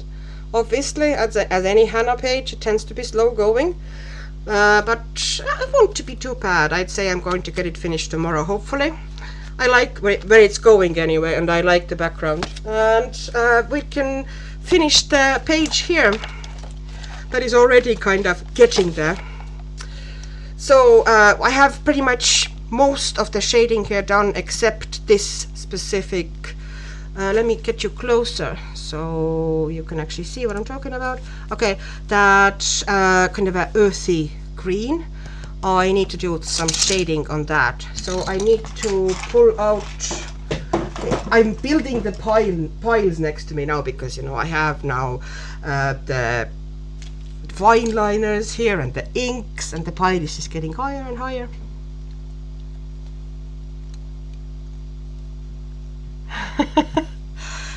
Artsy, and yeah, those inks are, yeah, they are cheap as chips, and they are really easy to make. Yeah. Oh, hi, Emma. Hi. Guess what page I was doing? I can give you a sneak peek. I don't know how long you've been here. Maybe you've seen it already. Here. Guess what I'm doing? So yeah. That Matchstick Mouse page. Yeah, their Matchstick Mouse pages are such... I wouldn't want to do too many of them in a row, but they are such relaxers, aren't they? They just come together so easily. Morgan is so talented. They're all humorous. They all are warm and kind and funny, and just, you know, the way his mind works and the situations he puts them into and the expressions of the characters. It's just so lovely. Adore his art. And as I'm saying, I'm very proud that he's Irish, and you know. Does anybody know any other really kind of a strong Irish artist presence in the colouring kind of a landscape? I don't. Is it just me? Okay, I'm taking dark brown. Okay, I'm going to slightly tilt the thing here, so I want underneath them fairly strong shadows. So I'm basically just shading now this blanket, and there's a couple of green patches, and this scarf needs to be shaded as well. So I'm putting some brown in there, because the green that most of the sets have in that kind of a really earthy, very muted color is usually not dark enough. Light fasts have a wonderful, really strong one. I can show you because I have it always next to me. Light fasts, let me see, where are you? The olive earth is fantastic, and also forest is really nice. Kind of, you know, if you want to go really deep with green. And yeah, then there's also the the racing green, but here the forest would be, you know, the closest. But I'm not using these at the moment. But yeah, this set is fantastic. There's so many useful colors in that set. I have heard a lot of people saying, oh, you know, this set is not usable on its own because it doesn't have all the primaries and, you know, all the kind of traditional colors for 36 sets. And I agree and I disagree, because I don't think they're trying to be kind of, you know, traditional 36 set. They're just a set of 36 really useful pencils that you can combine with any other pencil sets you have.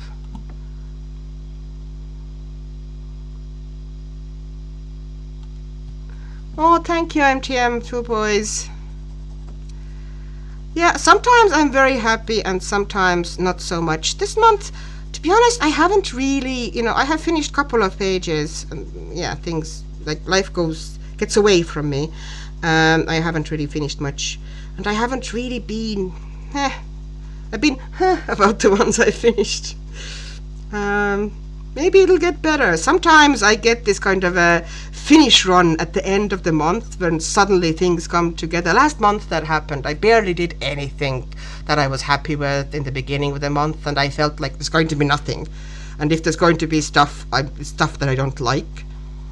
And then I went and, you know, kind of really got inspiration, and I actually had one of the best months in kind of from the last couple of months at least. I had several pages that I was super happy with. So inspiration can hit and then go away totally suddenly. Okay, I forgot to tell you what pencil this is. This is Walnut Brown, which is possibly the darkest brown in the Polychromos set. But I need it dark here because I want, you know, I've made the shadows once again pretty sharp and strong here. So they need to have good shadow underneath them.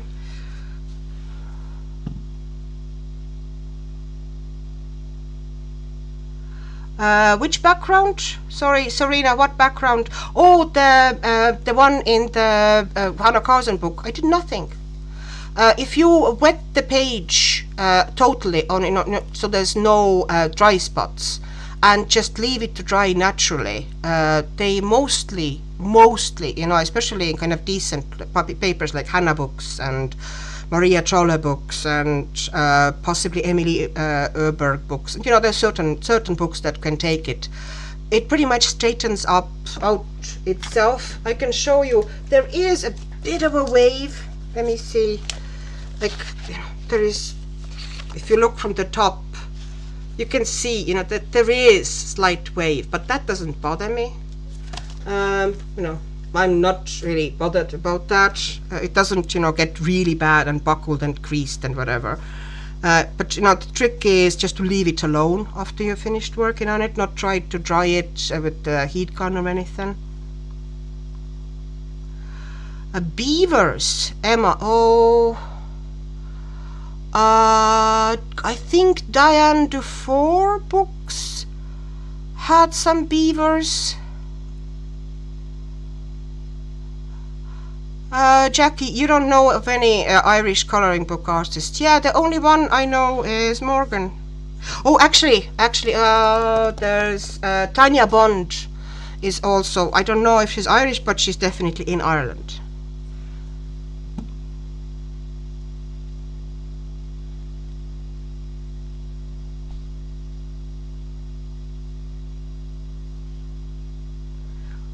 Oh really? Aurelia S. Art. Might check them out. Okay.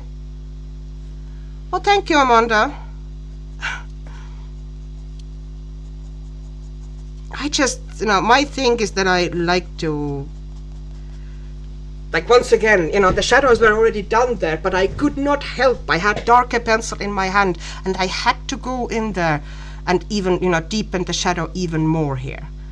Because, you know, I had darker pencil, therefore I have to make the shadow darker. This is me now, you know. I like my shadows really deep. Can't help it. It's an addiction. So yeah, maybe I should kind of maybe lighten this part here. Oh, I need something more or less opaque here though, and I don't have anything opaque in hand, or do I? Inktense. I do have Faber-Castell Black Edition, okay? These ones are nice and opaque, and I might try to find kind of a like lightish pink, like this one, and see if that, of course there's already pencils there, but if I can lighten the tops a little bit with it. This is how I work with dark alcohol marker, or darkish alcohol marker base now. I just put light pencils on top. I think Erika does a lot of similar style of shading as well, basically shading with light colors.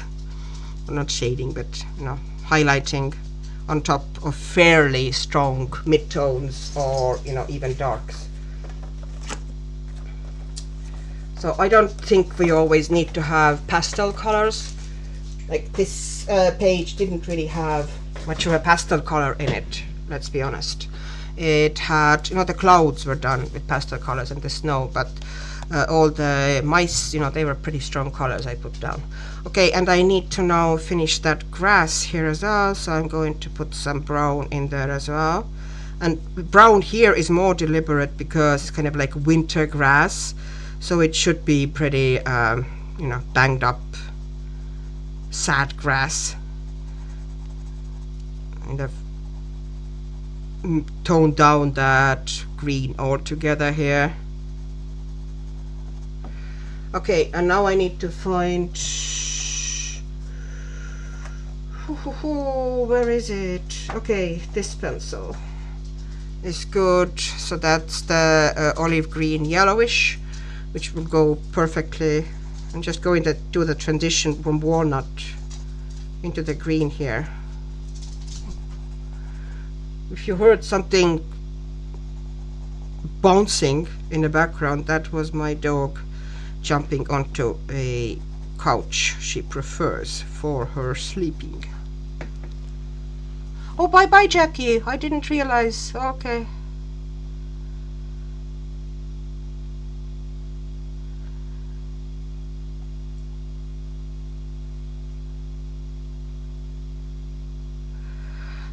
Oh, okay. Yeah, okay. The bull has ferrets, but no otters. Do you know what? I can't think of this. Can anybody else think of? Not otters. Was it?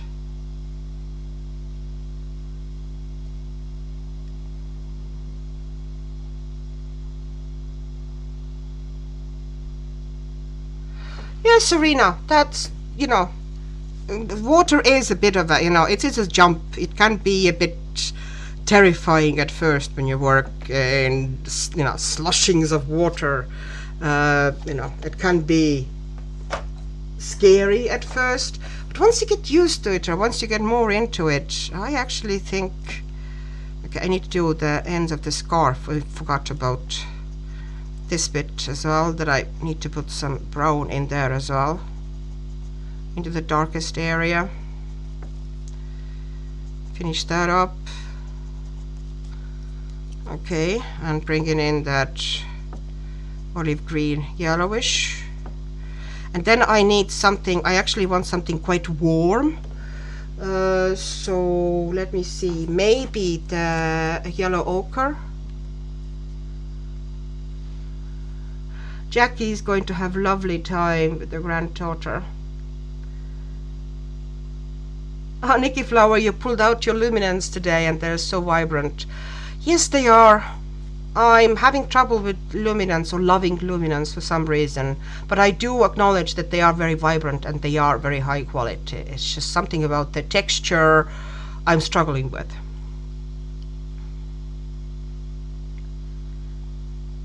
Oh, Maria, yes, of course. You get some sleep.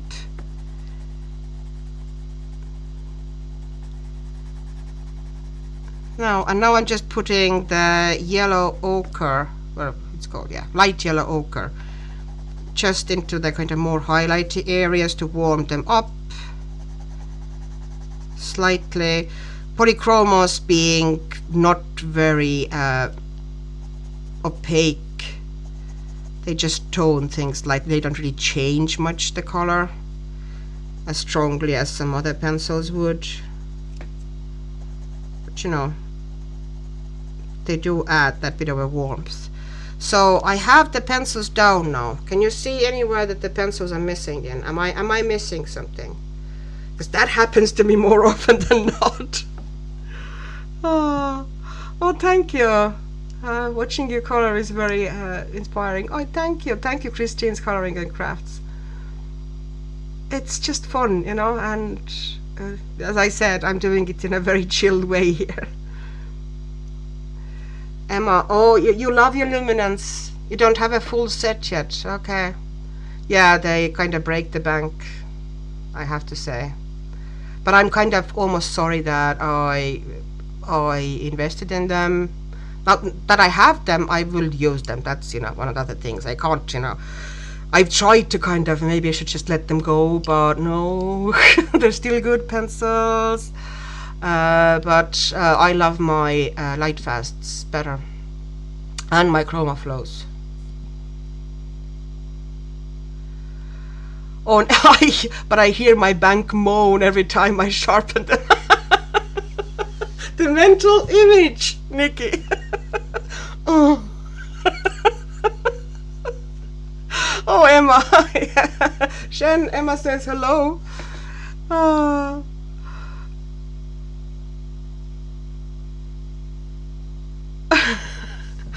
Oh yes, Serena, it's going to be, yeah, that's a really kind of easy and chill process.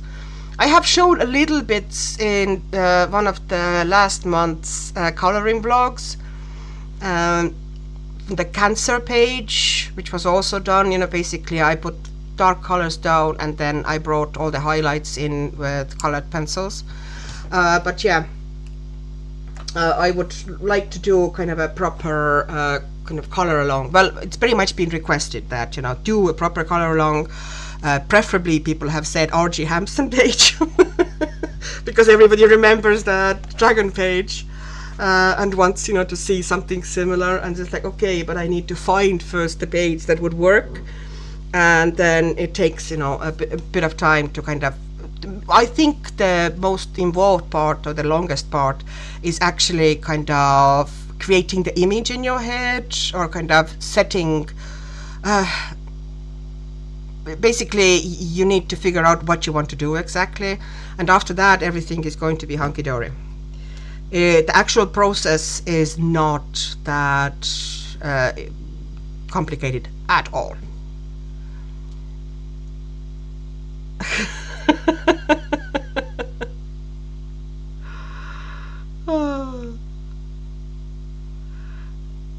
Oh, Neocolors, also on top of Neocolor 2 base. Amanda, okay.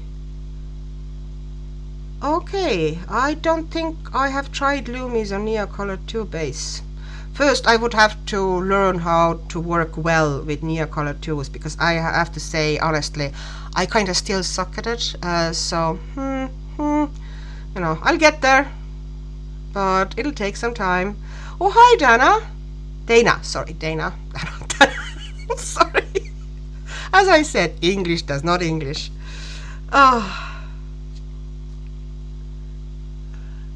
Oh, the vintage charismas. Yeah, I've heard of them. Never, you know, touched one, but I've heard that they're really nice.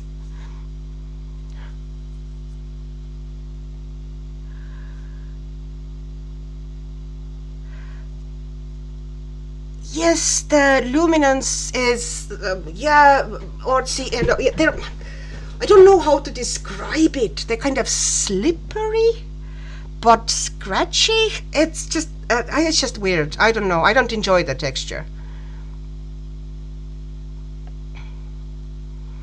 Oh, Emma, you have 12 vintage charismas. I love them, but dare not use them, of course. You know, that's very me. If I really like some supply, I'm going to start saving it, you know, because can't use it up.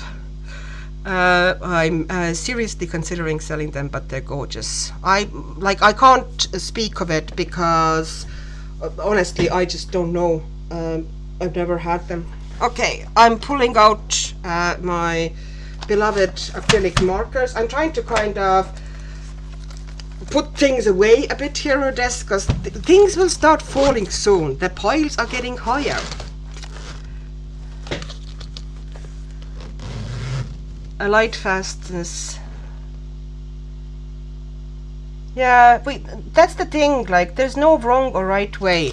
The fact that I don't like luminance much does not make them bad pencils. They are very good pencils, it's just they don't suit me. You know, I don't like, you know, people sometimes putting down supplies because they just don't enjoy them. You know, each to their own. I have heard people also, you know, said some devastating things about light fast pencils, and a lot of pencils people are saying, oh, you know, that they have a lot of factory breakage and, you know, kind of a faulty stock, and that has not been my experience. Like every single pencil I have gotten from them has been in perfect condition, so, you know. Charismas. I have heard this legend of charismas and I've never, of course, you know, they probably would be even harder to come across here than they would be in States. Emma, 500 for charismas? Wow, that's a lot of money.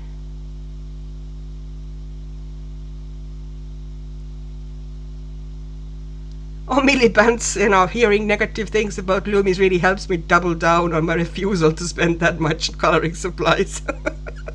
See, very glad I could be useful.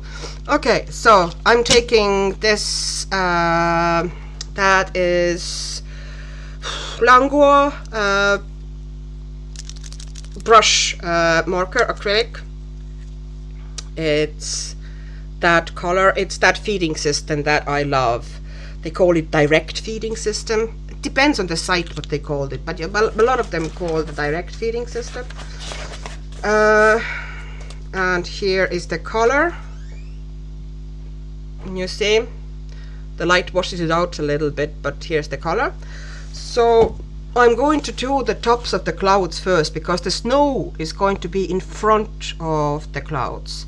So I want to do the tops of the clouds first. But I need a water brush first. Oh my, 400 and 600 pounds, between 400 and 600 pounds for a set of pencils. That's a bit excessive, especially like, are the people who are buying them actually using them, or are they buying them for kind of a, at that price you really wouldn't want to use them. They're like souvenirs or, you know, novelty items on a shelf. No, is it just me?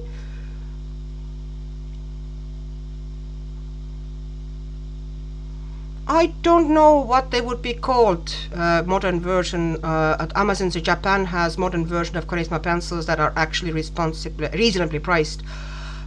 Emma, I've never heard of them. Sorry.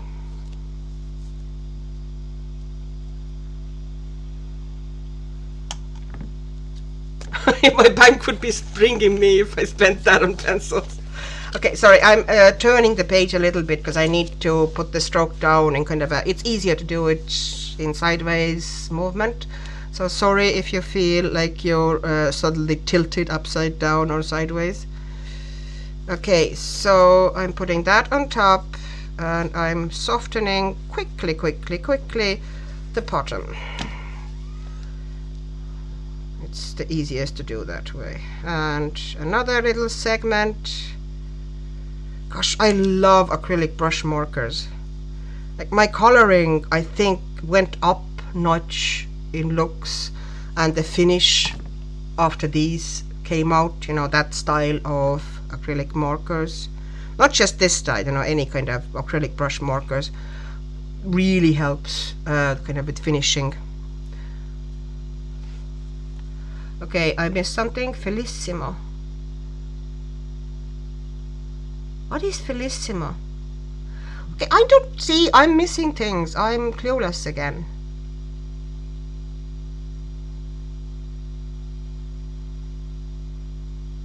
$1,200 for 108 vintage charismas. I can bet you those pencils will never be used. If somebody buys them for that amount of money, they're not going to sit down on the coloring page. Highly unlikely. They're like collector's item, you know, like those dolls that never get taken out of the boxes.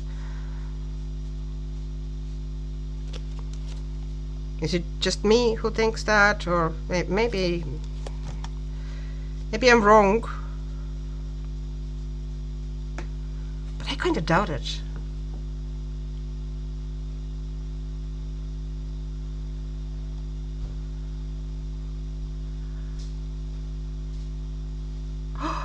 Oh, Jana, your cousin gave you a set of original Beryl Sanford Prismas. Wow, I've heard so many good things about it. Oh.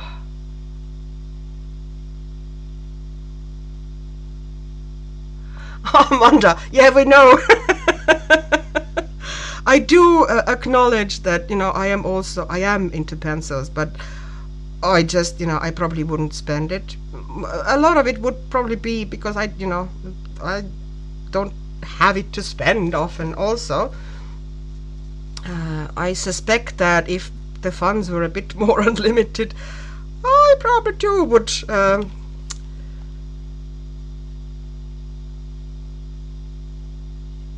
buy some stuff that is slightly unreasonably priced. I would like to try out Holbein's. Hi, Bella Stella. Yeah, I'd say a lot of us here are colored pencil addicts. Kind of goes with the territory, I suspect. Good pencil, oh, it's a joy. But we all have different tastes, though, and I acknowledge as good pencils many pencils that are actually very different from each other. I think Erogitans are fantastic, and I've heard pretty also devastating reviews about them, and I think they're fantastic. So it's all about what your taste is and how you color.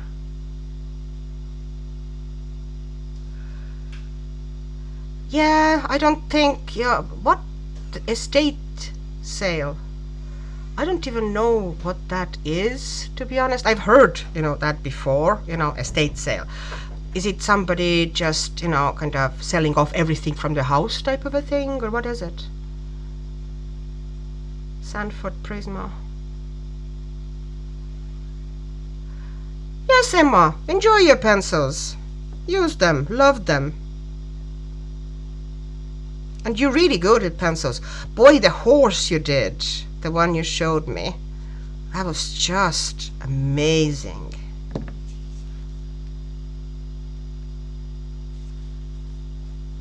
Emma, Holbein's. Yeah, I've never even tried Holbein's. That's the thing. I don't even have the famous... I think I've tried Holbein, one of the whites at some stage, but I don't even have like 3 pencils to test, how they... I was thinking at some stage that, I should get, just out of curiosity, like, kind of like blending set of sort, kind of a 3 pencils that would blend well colors-wise with each other to kind of get an idea what they're like. Because I don't know. I've never tried them. Okay, I need to do these clouds near there as well. I kind of almost forgot about them.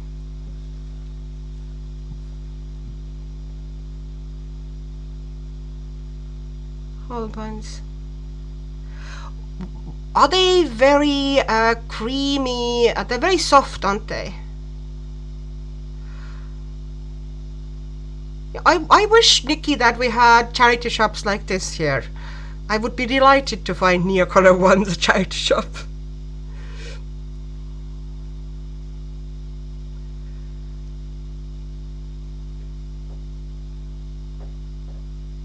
those also, but you still have to use them on the paper that works best with hard pencils. Yeah, you need texture, or more texture, kind of rougher paper, a very smooth paper. Although I've used them on fairly smooth paper, and you know, you kind of just slowly, very, very gently, very delicately layer them, and you get beautiful kind of a glowing skin, for example. Just gorgeous.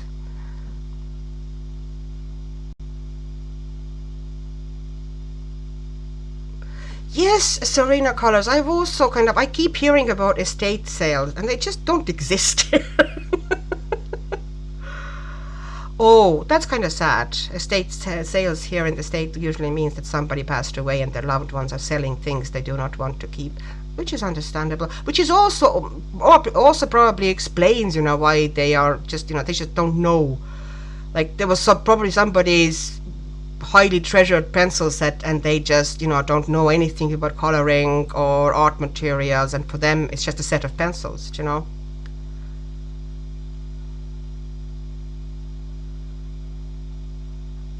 The Bella still, I have a Pokemon syndrome when it comes to pencils, gotta catch them all.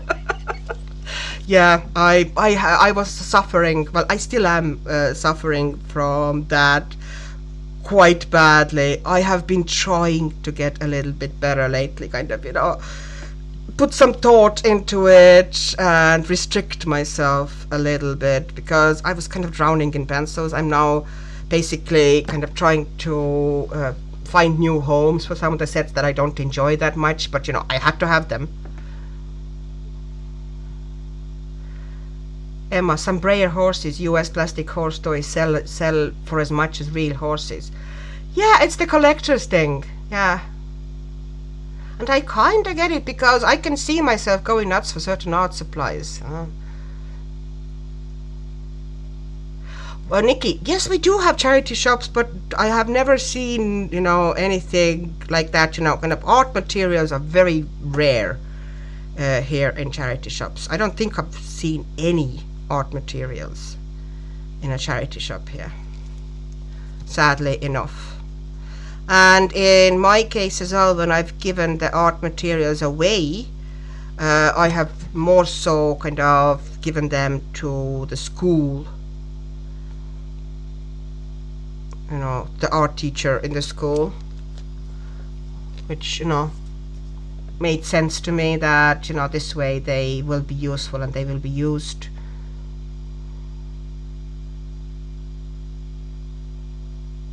Ambient landscape. I was going to make a bad joke about Holbein's being like a hard drug for an addict. I haven't gone that far. Yeah, I cannot believe that. I don't know, maybe they are worth the price. Are they worth the price? Because to me they're just too expensive. In West anyway. From what I understand, they are actually quite reasonably priced in Japan. It's just for some reason they're super expensive in Europe. Okay, I'm just going to create top of that. I get constantly distracted, so doing the tops of the clouds is taking me literal ages.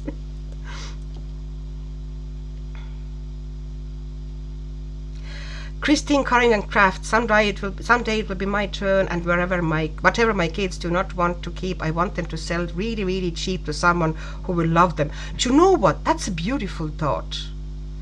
I kind of think the same thing. And you know, bring joy. Leave some joy behind for somebody.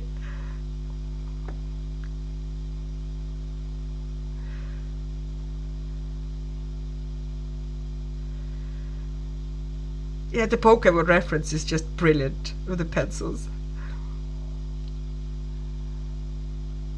I discovered Vinted lately, and if you kind of lurk enough and keep your eye on things, you can find some fantastically priced stuff, and you know, like untouched new stuff for sometimes for a fraction of a price that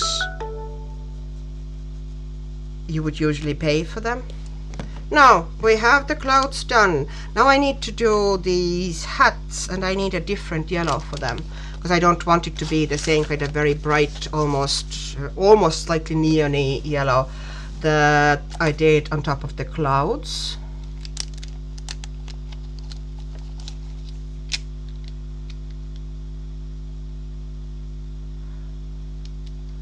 Super cheap in Japan. Next time my friend goes, I am going to bribe them to get me some. It's that Holbeins, yeah. Yeah, I've heard that they are really good priced in Japan, and it's unexplainable why they're so, like, who decided that they're going to be crazy expensive in the West? In what world did it make sense? Oh well.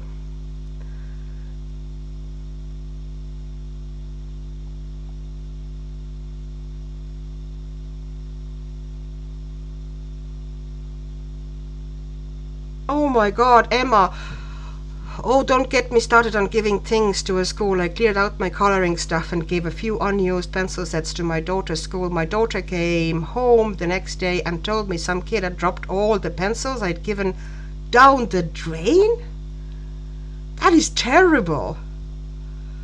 Oh, Emma, that must have broken your heart, especially, you know,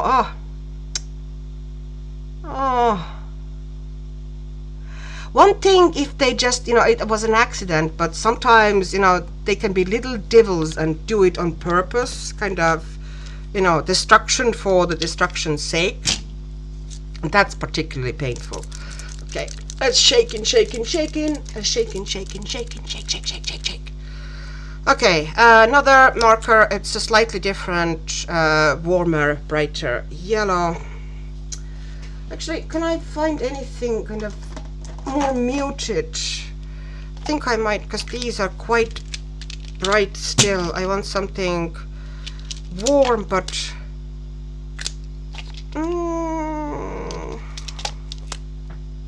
yeah, no, this one is fine. Or I might have a look. Yeah, actually this one might be better. Yeah, it's kind of a more ochre or Naples yellow.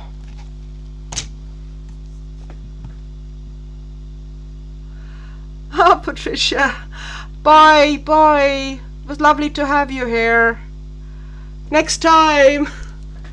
I am trying to kind of find a slot for myself for these lives, and I was thinking about, you know, Saturday night the way I'm doing today. Would love to hear feedback, what you think about it. Like, do you think it's a good time? Do you think it's a bad time? Am I competing with anybody? I hope I'm not, because, you know, I wouldn't want to step on anybody's, you know, toes, that I'm, you know, taking somebody's slot or something. That is not my intention. I'm just trying to find a place, a little place on internet for myself. No, see, that was easy.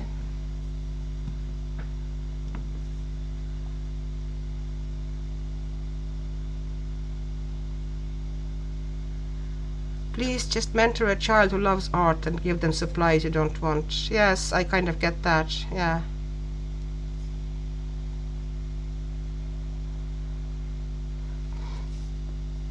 I get that. Okay, and I'm going to do this fluffy thing here as well. I'm going to bring it into the hat as well, so because it gets kind of lost now on the cloud here, so I'm going to bring it on top of the hat so it would give an idea that there's a fluffy thing on her head. Okay, and I might put a little bit here, not whole way. I'm not going to cover all the lines, but I'm going to soften some. Okay, so just slightly, some highlights in, some interest, and this bit is fluffy, so I'm going to soften that area.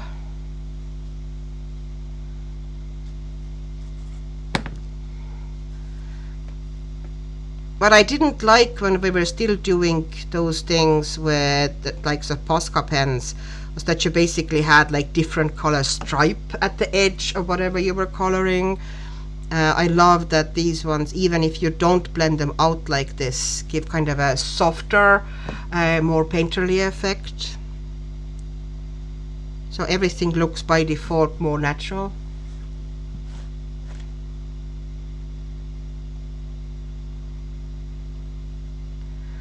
Okay, this is a great time for me, 2 p.m. PST Saturday, and there are no other lives in my stream.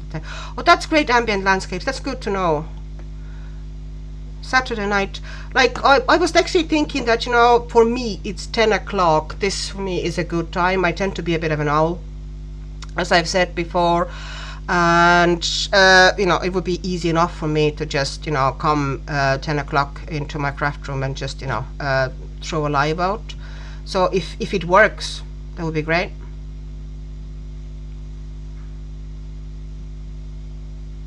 Saturday night is all right.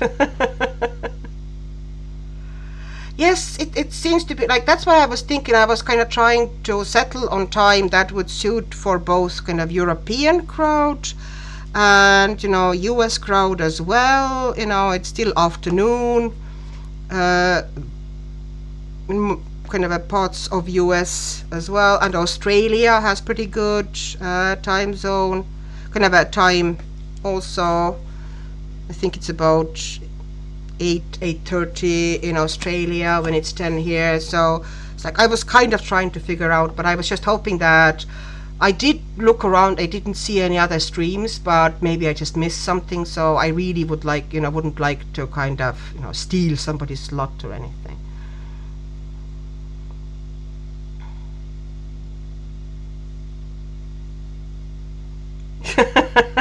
Yeah, you can always rewatch the stream if you fall asleep. Oh, hi, a curious-minded seeker. Hi. I am. I'm fairly new to coloring after enjoying it a lot in my teens and 20s and enjoying learning by watching. Yeah, that's how I started. I totally just was watching other people coloring and getting ideas and thoughts about, you know, before I started coloring again, because I had done some coloring before, but, you know, for cards. But I was watching and figuring out, you know, which art I liked, you know, which books I liked, what kind of styles I liked. So when I actually started, I had kind of idea, you know, what I wanted to do. So I'm putting some dots into that color as well, just to depict that fluffiness a bit. I'm gonna do the same with that little bit there. I need to do something about this pom-pom there. It's kind of lost, isn't it? I might put some white into it or something. At the moment it's a bit not there. Okay, so the scarves are fine now. They, you know, because they were yellow, I didn't like that they had some strong black edges. I'm not taking black out everywhere, but I'm taking it out in the places that it annoys me.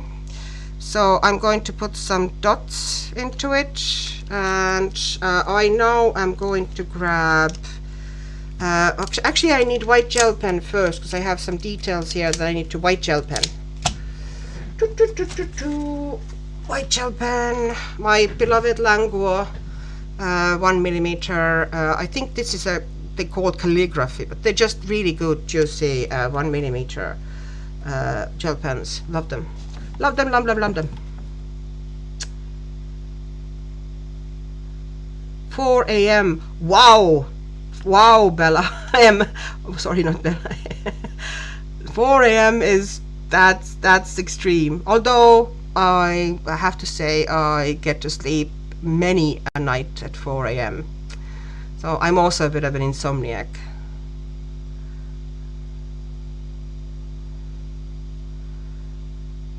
Yeah, it really is nice to have such a wonderful mix of people from all over the world. It is a nice slot, I think, you know, and if I'm allowed to keep it, I would probably like to keep it. Would be nice to kind of have Saturday night chilling. Okay, so what I wanted to do with that white here, pencil addict's life. Oh. Why can't beavers be Emma, you and your beavers. Wait a second. I'm trying to think if I can. I'm just, those, like, she has that tooth visible, and I don't want to totally take out the black lines there, but I just brightened the tooth so it would be kind of coming out better. And I'm also going to I did the same thing with the little nephew's tooth there, and I'm going to put some white into these nails so they would come more forward here. And I might use that for snowflakes afterwards as well, but first I am going to do the snow here. Okay, I know I have white marker. This is now typical. Panic! Horror! Where is my white? See, I found silver, black, gold. Where is my white one? Oh, found it. I was about to go for a lengthy rant. Just a second, I'll be back in a second. I'm going to look at something.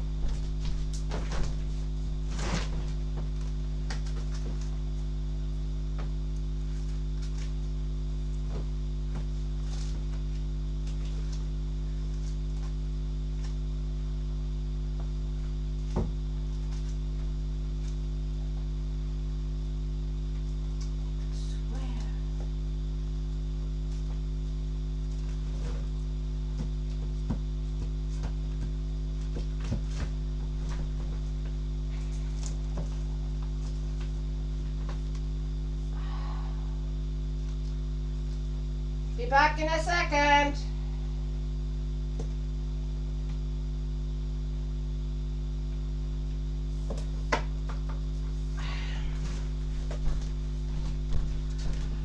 Okay, this is for Emma now. I could swear that there were beavers in this book. Sorry, losing my voice. This book, it's Stratton Peterson. This is French version. I don't remember what the English name of it was, but it's basically all animals. And I kind of have this vague memory that there were beavers in it. Hopefully you don't mind helping out Emma here, if we can find here. You probably don't have that book though, so I don't know how useful it's going to be for you. Even if we do find beavers. It would be really embarrassing now if I went through the whole book and can't find the beavers. It has really nice paper. That's one of the reasons I bought the French version, because the Stratton Peterson French books are published by Marabou and they have gorgeous paper. Oh, come on. Oh, yeah, no. No, it's an otter, not a beaver. I could have sworn they had a beaver as well, but obviously not. No. Sorry, Emma. I had a moment of hope, but I was wrong. There's plenty of otters.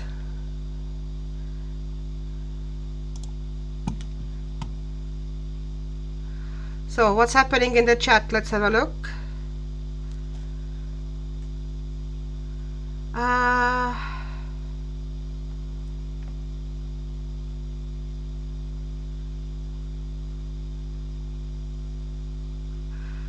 Yeah, it's a really nice place. I love that we have such a lovely and welcoming and accepting coloring community. It's brilliant.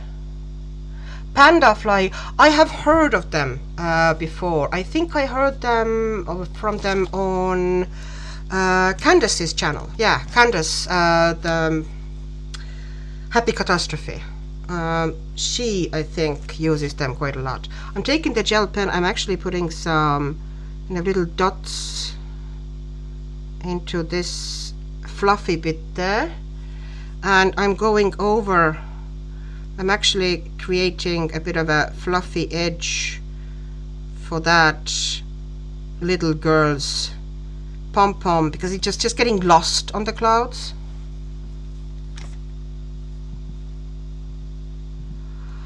The panda fly ones, yeah, but I haven't tried them. I have like 6-pack of these Langua ones. I think I've used 2 of them so far, so I have plenty. I don't, need to buy new ones at the moment. So yeah, when I finally get I'm looking for white gel pens again. I'm very happy with the Langua ones. So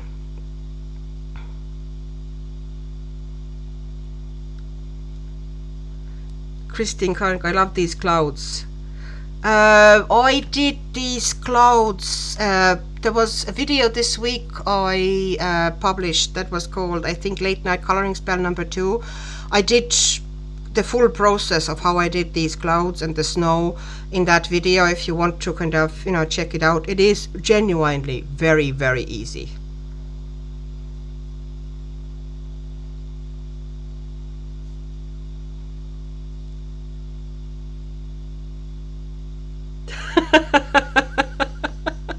We have to now all go and hunt for coloring books with beavers for Emma. Okay, now you people make me hanker for panda fly gel pens. This is just... Oh. Okay, I'm going to put a little bit of that gel pen like in a textured way. If I just do the outline, it would look kind of weird, but I'm kind of putting it in uneven textured way onto the edge and bringing little dots in, so this way it kind of looks more organic. I'm creating so it wouldn't just be the pom-pom on its own like that with the white. I'm putting some into the color as well to kind of balance it a bit.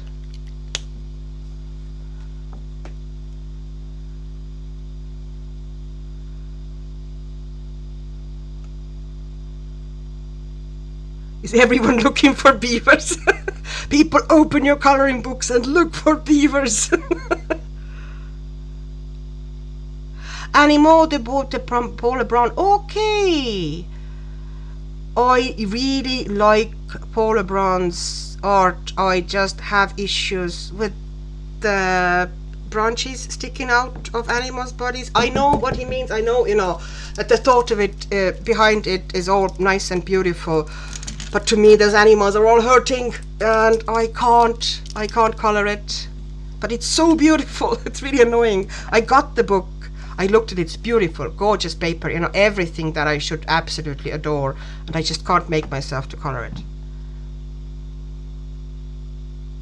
Coloring Bliss did a video on white gel pens and tested and rated them. That is great. That's a really kind of useful video to have. It's actually super important things, or the basic things that you need all the time, and stuff like white acrylic marker. Oh, sorry, I'm not in the shot. And white gel pens, and the quality of those things really matters. The most basic things. Okay, so now I need to. That's me now talking with acrylic marker in my mouth. That's very posh of me. Okay, so I'm just like, those lines of the snow are quite thick, and the moment you bring white acrylic marker into them, it just becomes snow. The whole kind of the bottom of the the earth bit just wakes up. I find anyway. I don't know if I'm going to drop some snow onto the trees as well. What you think? Just put some dots of acrylic marker on the trees, or will I just leave them as they are?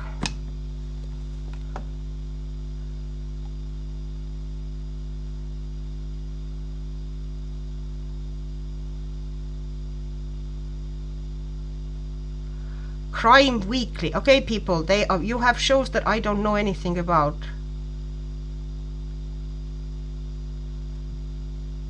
No beavers in Circle of Life. Good to know.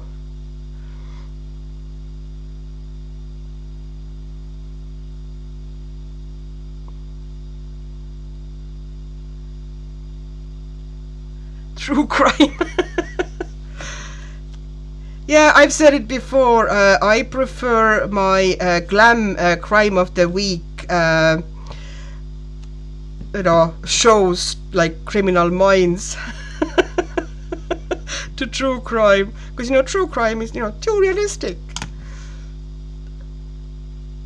Whereas you have mood lighting in the laboratories and fancy outfits on the crime scene investigators in those shows. That just fills my little dark heart with joy.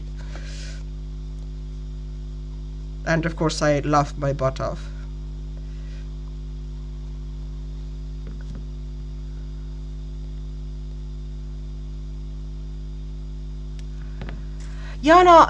For me, in Paula's books, I see it as the animals and nature are morphing into each other. I get it. By the way, I totally understand it. Like my brain understand it. Something about the kind of a hindbrain just shies away of actually coloring them. I don't know. Because I fully acknowledge that it's a gorgeous line art. Like it's really beautiful. Love them. Okay, come on, Annika, put some color on. I just keep talking and talking and talking and talking and not getting anything done. I hope you forgive me. I so enjoy just being able to chat with people. Crime Weekly. Okay, is that a YouTube channel?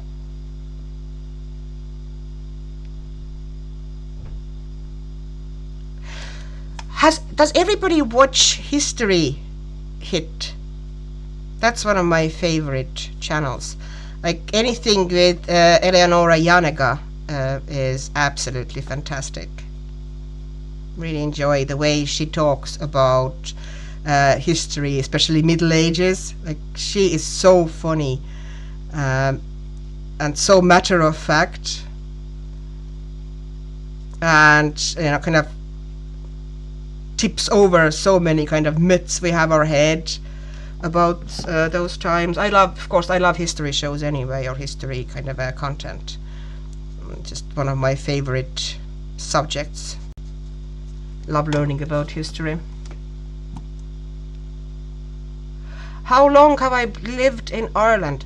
Okay, let me count. Well, I think I moved here 2003. So 22 years I've lived here. I met my husband actually in Estonia. I moved to Ireland because I had already met him, and we kind of had to make a decision because we had been flying between two countries for 2 years, and eventually decision was made and I moved.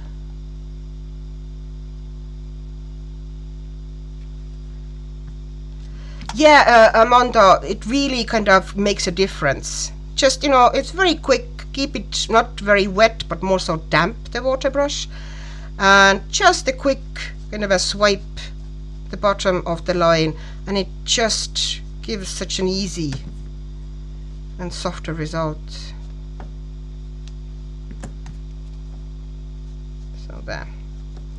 I think this one I'm not going to go into like who's there, but see how much better the bottom of the page already looks now because of this.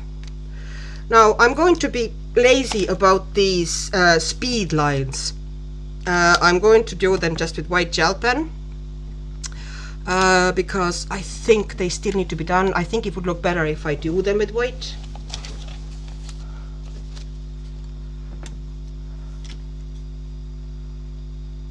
History Hit is fantastic. Ocean Liner Designs. Oh, your friend. Okay, I get so many ideas here. The Crime Weekly. the history one is fantastic. Like the lady's name, like they have many really good presenters, and they have documentaries, like proper, good documentaries. They have several, like fantastic female presenters there, and one really good male presenter whom I really like, who is, he's into kind of a like history of warfare and military history. And one of the female ones or ladies is into history of sexuality and sex, which, really interesting stuff. And Eleanor Janega would be a lot of about kind of Middle Ages, Renaissance, and they're funny. They kind of give the history to you in really approachable, fun, modern language, so it doesn't feel like dry lecture. It feels like a conversation with somebody who's really into it, and it's just fun. Honestly, worth it. I have Irish, Jana, you have Irish twang to your Estonian accent, yes. I know my accent is funny. It's kind of like a mix of Estonian accent and kind of this slightly singy local Clare accent. I'm in the west of Ireland, not in one of the big kind of centres. I'm quite rural. You have a southern, that actually, I would love to hear that, because that sounds fun, like the southern twang to your Latvian. That sounds beautiful.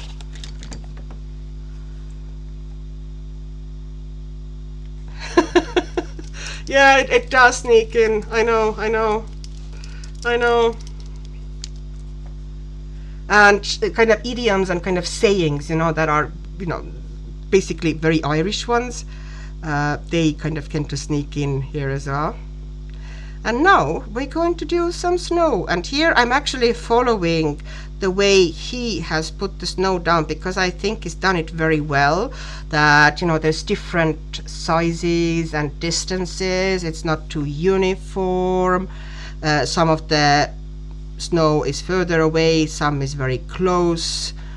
I think he's very good at that. So I'm mostly pretty much leaving it as is. If I feel after I put them all down, and if I feel that actually I would like to add something here and there, I might do it. But mostly on his pages, he's really good at creating environment, I find. Like this snowflake far away, this one is slightly closer,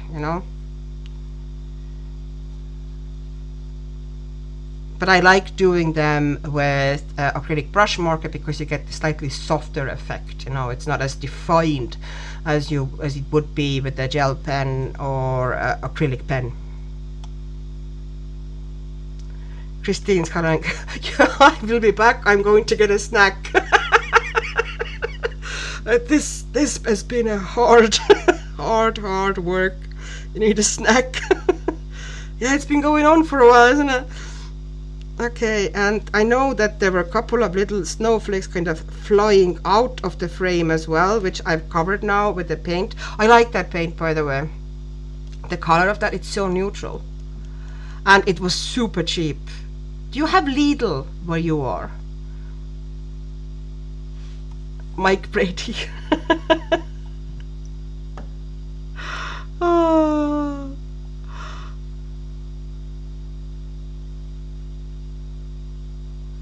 Perspective channel has a lot of Valdemar Januszek. Okay, now I'm very interested in that. What is the channel name again? This also sounds interesting. I really like my history programs. This would be kind of my relaxing material almost, if I want to just chill with some sort of a program. I often just have something history on. Okay, and let's have it. A lot of people enjoy seeing, finishing the pages. So I thought You know, that's not something I have shown too often, how I kind of finish them. And also that you don't have to outline everything. Well, I don't. You know, it's very individual, but I don't find that outlining absolutely every element of the page is needed.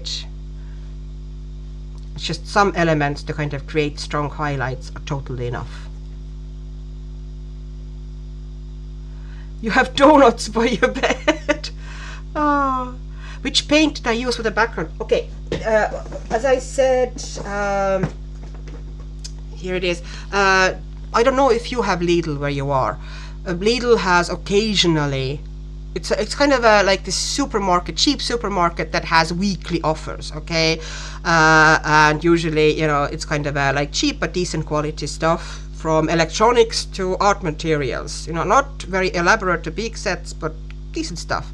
And this was in Lidl. It's a huge tube of chalk paint. It's 225 milliliters.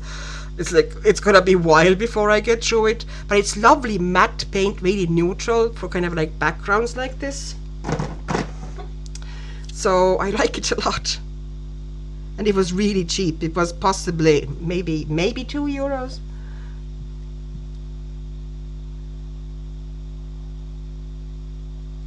Dark History but with Bailey Sarian. No, I have not. Oh, Drunk History. I've seen clips of it. I don't think the full programs are available here our side of the pond. But I have seen clips, and they are, well, the ones that I've seen have been absolutely hilarious. And then there's Horrible Histories, which Americans don't know as well, I think, which I adore. I think I've seen all the episodes so many times because my kids love them as well, so we, you know, watch them a lot.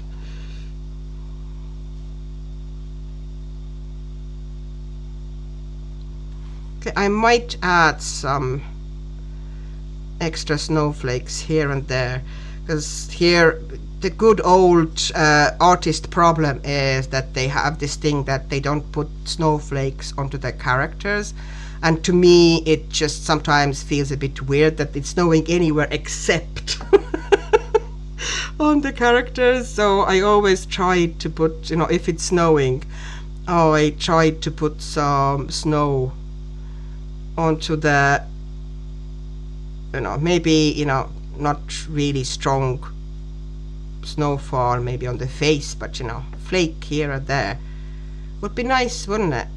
And it just looks better, I think. This is now individual, you know. A lot of you maybe don't like it at all, which is also fine.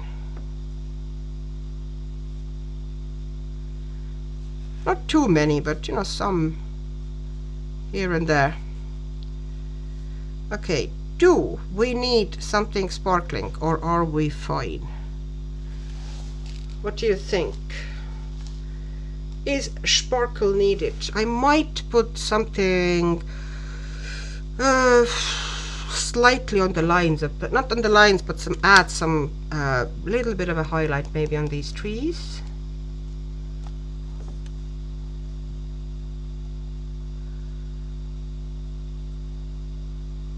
Homeland, Nikki Flowers. Yeah, Homeland. That's good. It's a good show, yeah.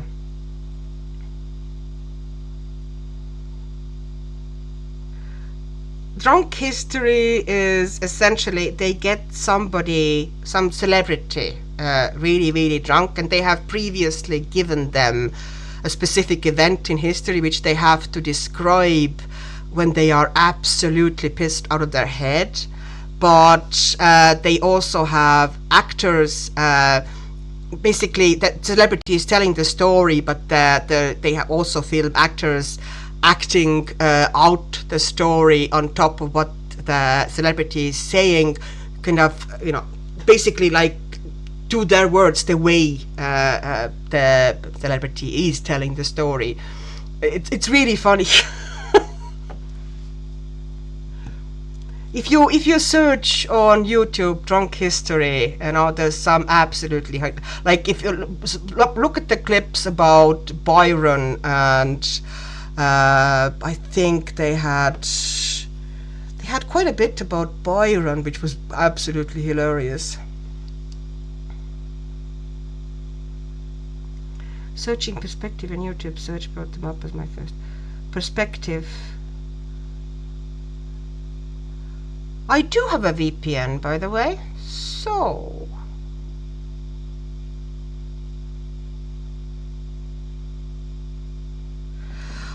yeah, thank you, Amanda. I kind of feel that it's not hugely necessary, but I do want to do the outline of that circle, kind of to tighten it up and neaten it a bit. So we'll find something to put on there. I was at some stage thinking to actually putting glitter paint, or the folk art extreme glitter onto the background, onto the gray, but I kind of think it's going to start overwhelming the image inside here, so I'm not doing it. But what I will do is I'm going to find something to kind of do the outline with. I usually like to outline, although it can be a bit tricky.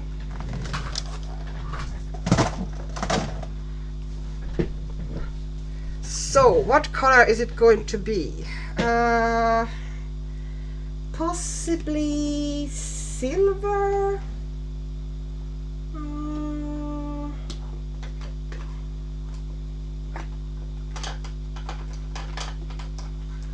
Okay, is that... I'm looking for silver pen now because I have too many.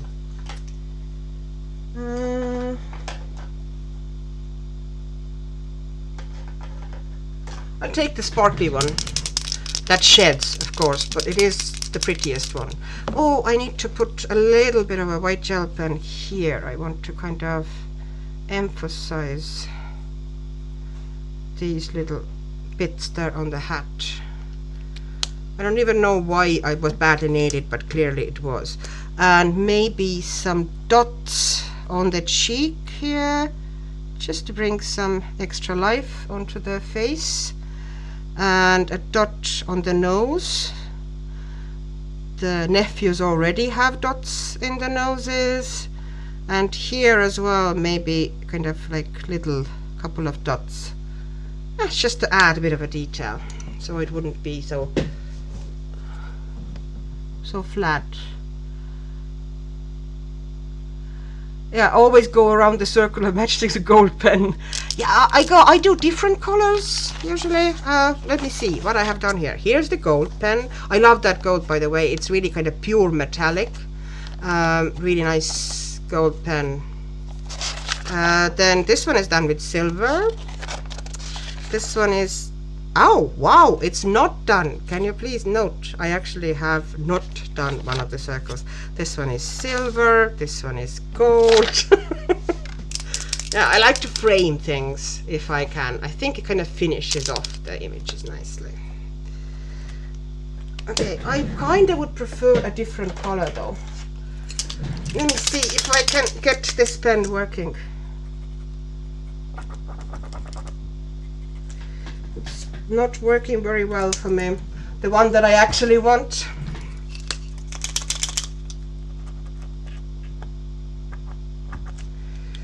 Oh, this is annoying. Okay, I'm just, letting go of my dreams, and I'm going to do this one. So I'm trying to be reasonably careful here. I also will need to, of course, twist the page around now, because my hand isn't that steady, let's be honest. Okay.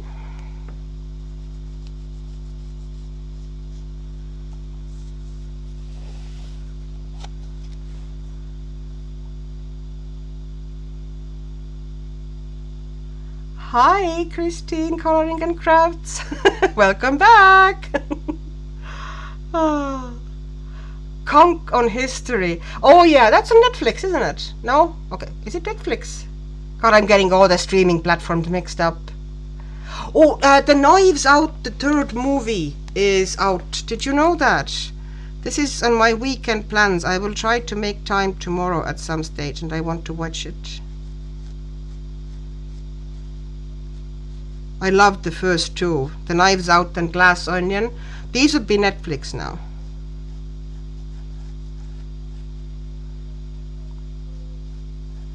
I love kind of a mystery, or kind of a more of an old-fashioned kind of a mysteries. Books and movies and audiobooks. Very chill and relaxing thing for me. Which is kind of weird if you think about it, but there you go.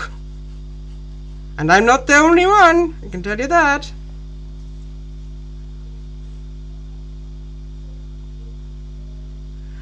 Jana, I just looked outside and it's snowing again at 4 degrees Thursday night, and maybe 4 again tonight with these crazy cold temperatures. Whew, Jana. At least the houses there are probably built for temperatures like that. Ireland would literally shut down. Because, the houses and the roads, the infrastructure is not built for it. Here, if you get like a smattering of snow, like 5 centimeters of snow, and the whole Ireland grinds to halt because nobody is ready for it. There's no equipment for cleaning the roads, or not enough equipment anyway. People don't have winter tires, obviously, which are necessary in these conditions, and so on and so on. So yeah, I kind of like the silver here. It's a bit more subtle, and I got my sparkle that I wanted. So, what do you think? I think it came out alright. Okay, let's see. Jay Rayner. In one episode, Jay Rayner talks about bread sauce, and she's absolutely disgusted because she says it looks like some kind of patent. Just seeing Jay Rayner trying to keep a straight face might my night. That is genuinely funny. I love snow too, but snow, my experience is absolutely gorgeous and wonderful for first 2-3 days, and then it's an endless chore of shoveling it and walking in, the roads get dismal with snow.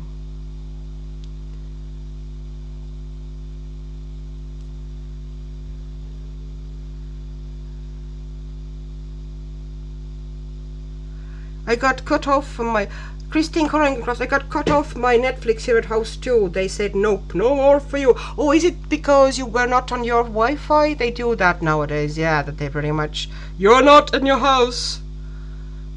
Is that what happened?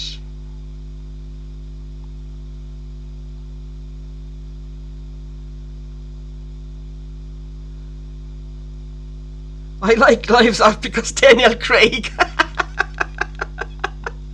Oh, Emma, you're priceless.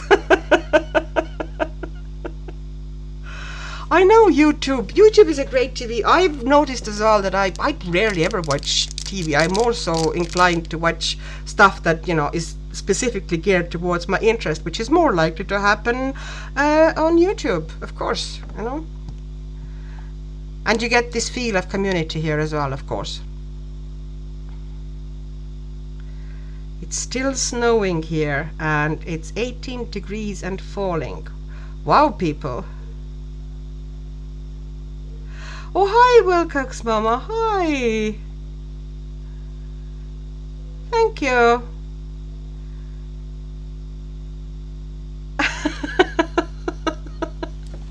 Yeah. Snow is, I do miss that kind of a white Christmas. I think it happened in the 22 years I've lived here. I think it's happened once or twice that there was actually kind of like, I'm not saying snow, okay, I'm saying like frost, or tiny bit of smattering of snow at Christmas on the ground, and that was beautiful. Loved it. even that, I'll take that. But to be honest, even in countries that do get snow, White Christmas is not guaranteed. Often you'd get like snow end of November or beginning of December, and then you get a couple of thaws, and you end up with really muddy Christmas.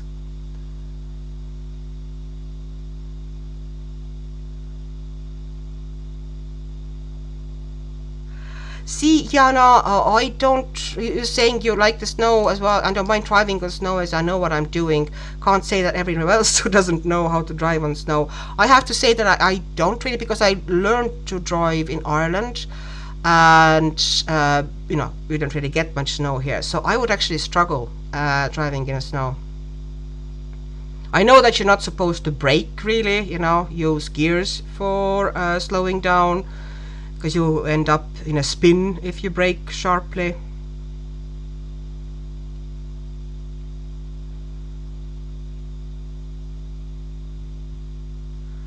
Oh yeah, the dogs who won't go into the snow. Luckily Shen did not care. There are a couple of times she's seen snow, she's been delighted by it and had great fun. She doesn't like wet. Like, she just, when it's wet outside, it's a chore to get her to go and do anything or go outside at all, because she's convinced that it's some sort of a evil plot trying to drown her in the grass or something.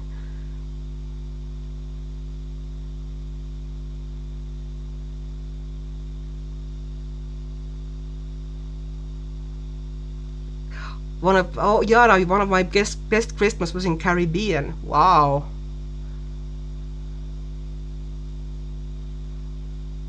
What metallic paint is that, Silva? That is Spectrum Noir metallic flip marker. They are sadly discontinued, but they were really good.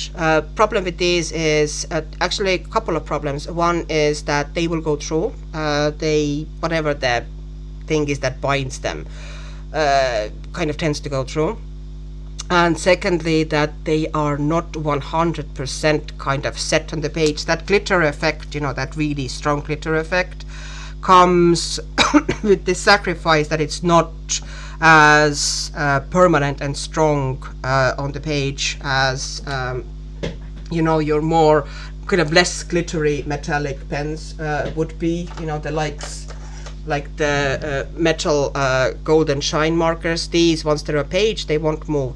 These ones, especially if you haven't let them set for quite a long time, you can actually get some glitter residue on the page next to it or on your fingers even after it's dry. But it is really glittery. It's beautiful. But you can of course spray it. But in one-sided books, it doesn't really bother me. That's why in the Matchstick Mouse, it's absolutely fine. I need to get that tape off, and this is going to be an adventure. I should really get my... Okay, I have paint underneath my nails again. I do apologize. My hands are always so manky in these videos. I'm just hoping that I won't now pull loads of paper off here, because that can easily happen. Please come off smoothly. Please come off smoothly. I don't want to get out the hot air gun.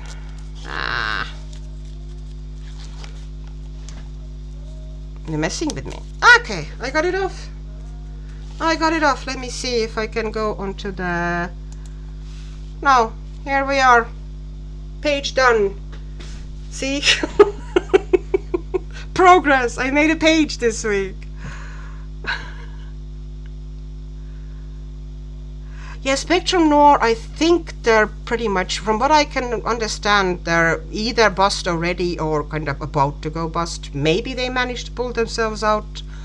But yeah, no.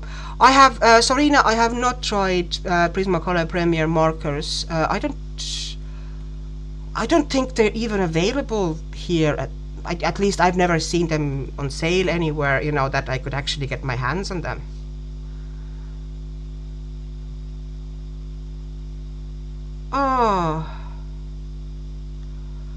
Oh, Emma, somebody hit your friend's car because they couldn't drive in the snow. Oh, it was a write-off. Ouch. That's bad. Yeah, that's the problem. Often here, if you can work, if there's a bit of a ice or snow on the roads, if you can work from home, if it's possible, you stay and work from home, because most of people here, to be honest, don't have a clue how to drive in snow or ice. Like, I consider myself not great, but I'm still better than many of them.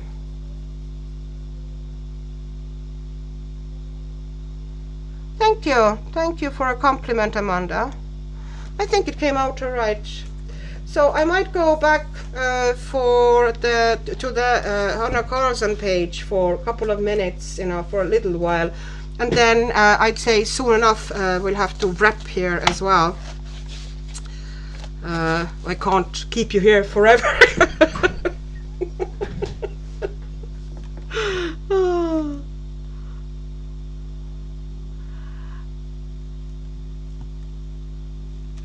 Oh my god, worse still, the recovery van dropped his car on its roof and it's now a meme about Hermes. Oh my god. That's dismal. It's depressing but funny. Thank you for a compliments.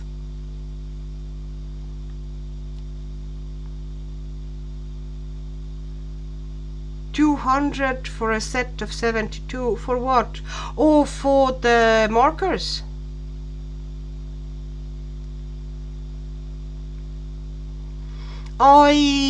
Christine, Coloring and Crafts, I can work from home if needed. I mostly go to the office, but if circumstances demand, I can work from home if needed. So I do have this option, which I find really handy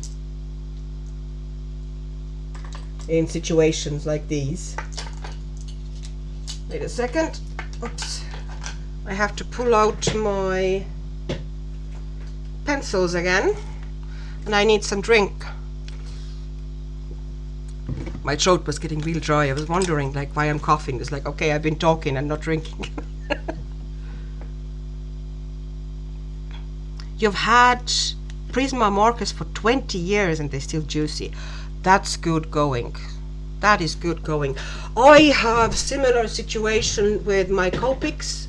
I've had them for maybe 15 years, because I got them when I was card making mostly, and I got them literally for doing the images on top of the cards, and I did that a lot. It was a big hobby for a while. So for about 2 years they got heavy use, and then I kind of went back to work. I didn't really have time anymore for kind of a heavy hobby like this. It's kind of a 2 toddlers, and not toddlers, they were kind of preschool and early school age. You're quite busy with them, and then if you work full time as well, you just don't have time much for. Well, I didn't anyway. I found that my energy was depleted by the end of the day, so I kind of dropped it for a while. They've been sitting on the shelf forever, and I took them down, and they all work still fine. Absolutely, I didn't expect it, to be honest. I was expecting a lot of them to be dry, but no, they weren't. And I've heard now that people buy the Copics now, and they are almost some of them come almost dry, or they get dry real fast, and mine are still going strong after 15 years. So I think the quality might have dropped once again, but prices have gone up, of course. The Spectrum Noir markers, the illustrators, had a good brush, but I didn't like that they came, they almost felt dry out of the box. You felt like you should fill them before you start using them. It was very annoying.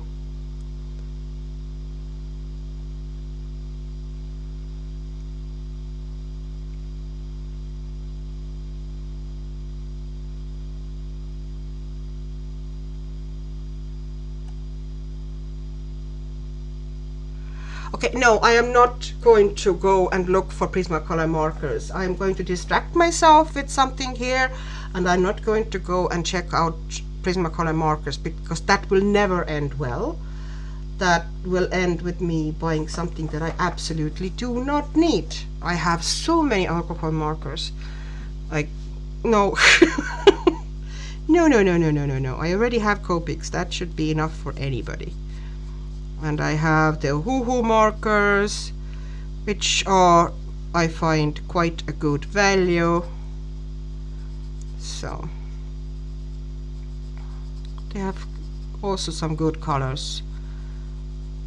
I do like the markers themselves. I don't like the numbering system. I don't think, like, it's illogical, but never mind. I really like Copics, the kind of marking or numbering system. It's so easy to understand and follow. And blending sets are so easy to just grab, because they literally go by the sequence, by the numbers. So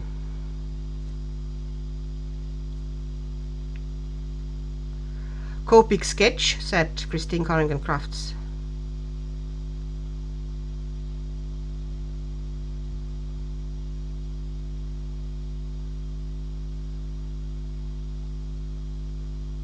Huh.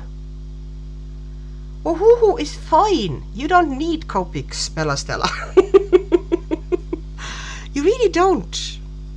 Hoo, especially for our needs, like, is absolutely fine. As I said, the only thing that I have niggles with is the naming, or the kind of a numbering system that is really good in Copics and could use some improvement in Ohuhu.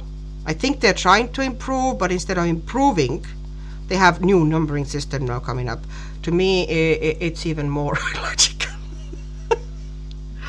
It was better before.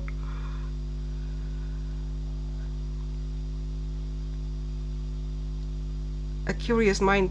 Yeah, I agree about quality declining, about the 3-color set of Copics to try them in comparison to Hoo, and one of my Copics dried out after one use. Very disappointing. Yeah, especially considering what they cost. That's just unacceptable.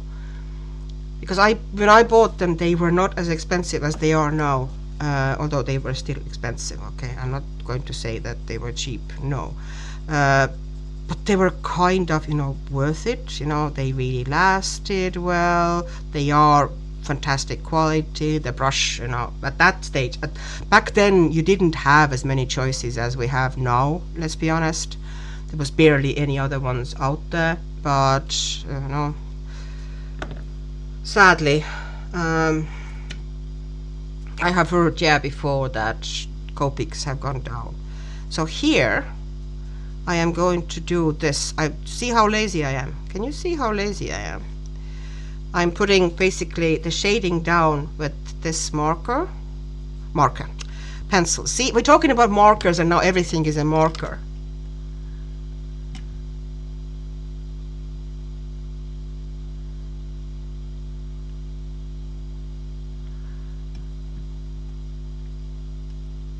Oh yeah, Vinted is a good idea for buying pretty much any art materials. I am actually quite surprised that you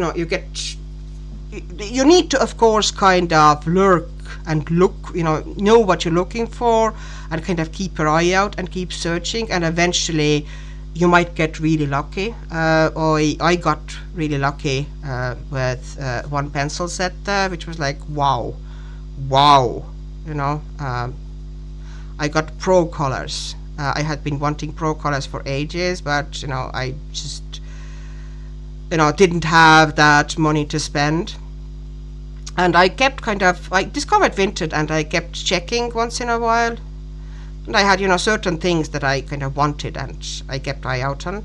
And I got pro colors for less than half of a price. Full set, still factory sharpened. Even the plastic, that is on top of the pencils was still on there. It had been kind of opened to take kind of maybe one or two pencils out and possibly try, and it was put back. Obviously, the person hadn't liked them. and I have a full set for absolutely for a fraction of the cost. It was like amazing.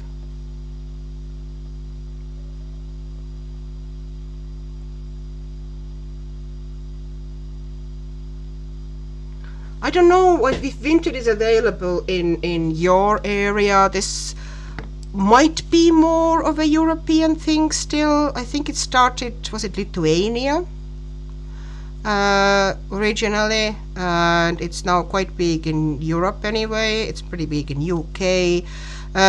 Irish vintage, sadly, we can only buy stuff and sell stuff between kind of France and Ireland, because UK would be another logical one, but with all the kind of probably Brexit and customs and whatnot, that hasn't happened yet. So, and I hope they're going to eventually include more, that we can buy and sell from more European countries. It is a good way to, especially if you're looking for good homes for things that you don't use anymore, and you're not really looking for super high price, but you kind of just want to clear out the room, then it's a good place to put your stuff up as well.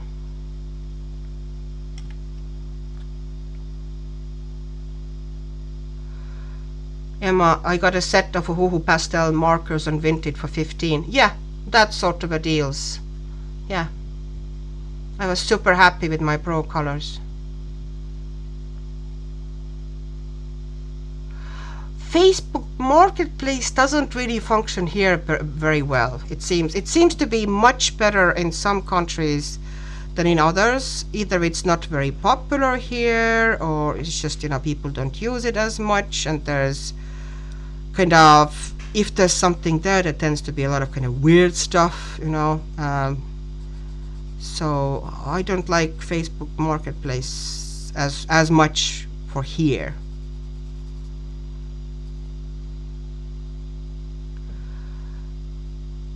Mercari, is that in States? Yeah, I presume it's kind of similar thing to Vintage, that people sell their stuff.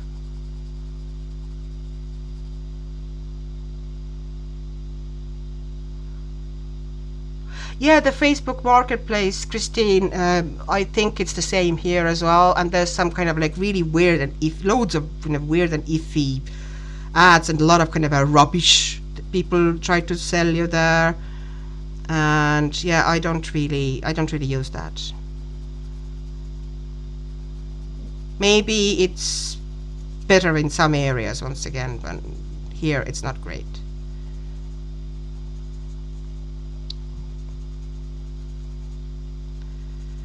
I don't know if I went now right with how I'm doing these wings here. I'm not sure. I'm not sure what I'm doing, but I'll carry on since I started.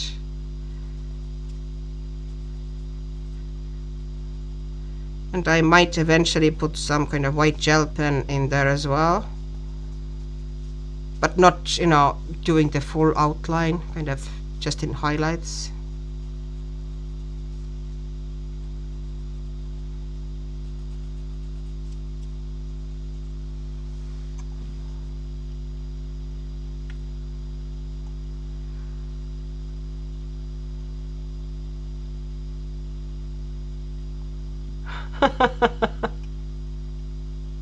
So cool. You got Prisma, a barrel Prisma set in Ohio. Wow. Wow. That is cool. Okay, ignore that, Don't go hunting for more pencils.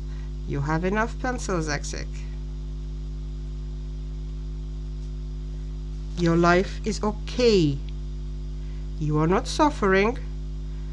You just got a new set of Pro colors that you haven't even played properly yet with.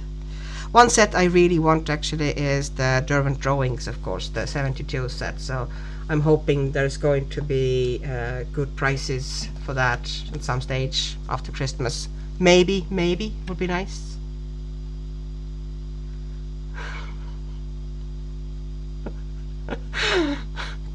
Serena, sorry. Yeah, I'm trying to convince myself.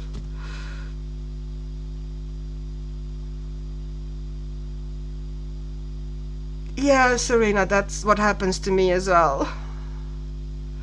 Amanda, about I like pro colors actually a lot. I didn't expect to even like them as much as I did. I've heard good things about them before, before I bought them, which is why I wanted them.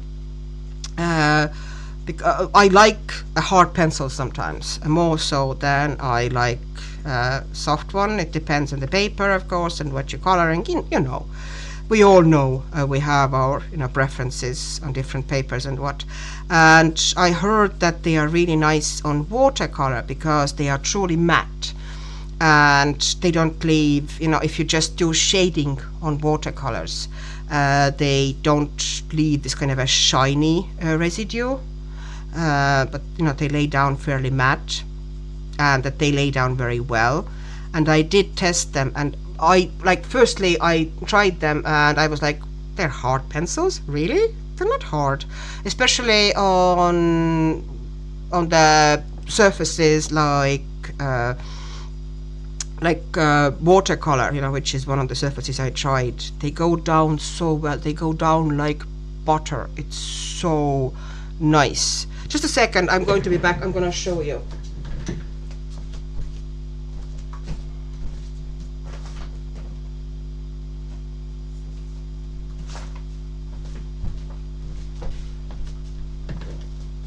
Okay, this is the Pride and Prejudice book, the famous one that I got really, stuck on last month.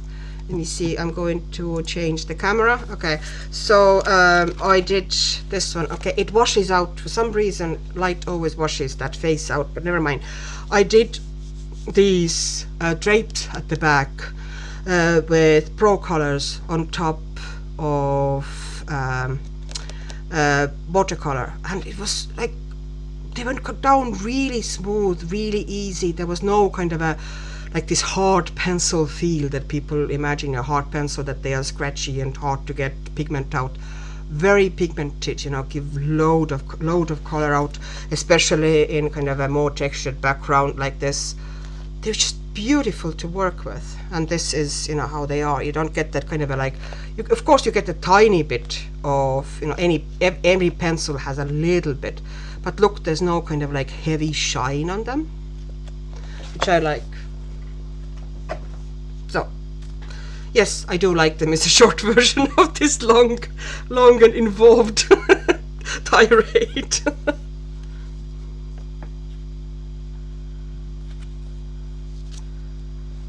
Yeah, try them on top of watercolors. They really go down, and they're very matte. And they also, by the way, are one of those pencils that I would now recommend. The way I'm recommending the Faber-Castell Black Edition, because they're very opaque, and coloring, especially with more textured paper, you can bring out highlights with them really easily, and they don't leave this strong texture behind. Pro colors are another one that can do that. They're also very opaque. They're nice and opaque. Really like them. I was expecting to like them as hard pencils for certain purposes, but I actually just like them as pencils a lot. The fact that I super enjoy pro color palette, of course, and a Durban palette, of course, helps. Thank you, Emma. That picture is done. Yeah, I love the art in that book. It's very easy to kind of color to likeness. The artist has depicted the faces of the actors really well. Oh, that dress? You mean the pink dress on Elizabeth? Yeah, I love, sometimes I really enjoy coloring, kind of fabrics or dress like this. It's, once again, it's just watercolor with tiny bit of initial kind of color, shading lines put in, and then there's pencils on top. It was so nice to do. really enjoy. That's the thing, for me portraits are super relaxing. As I said before, it's my chilling thing, you know. I can get lost in them. I got totally lost in that book. I just, kept coloring it for pretty much a week. And I just did 2 portraits, but they were pretty involved portraits. Yeah, I just like the Derwent color choices.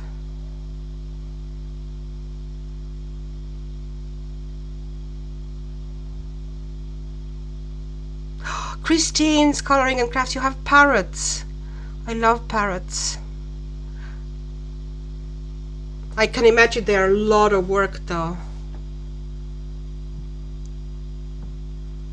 Oh, Emma, you've realized that you have pro colors.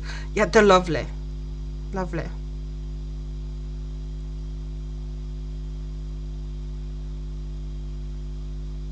How many pencils are in pro color range? 72.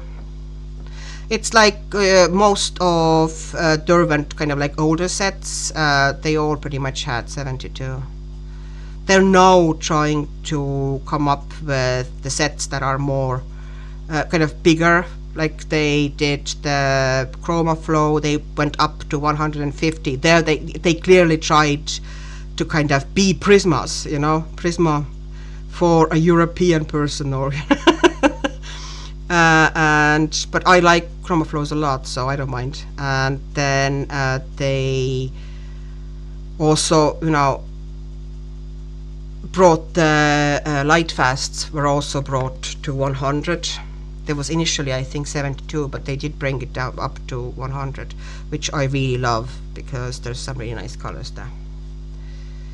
So essentially what I'm using here, I never told you, did I? This is burnt sienna, basically, and this is Prismacolor white, and this is how lazy I am now. Because the color is already down, the tone is already down, I am just kind of creating a bit of dimension like this, and that's my lazy coloring.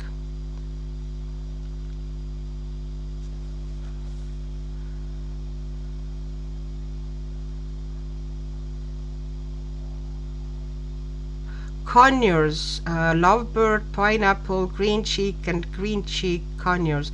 Oh, do you have 7? That is so cool. Conures.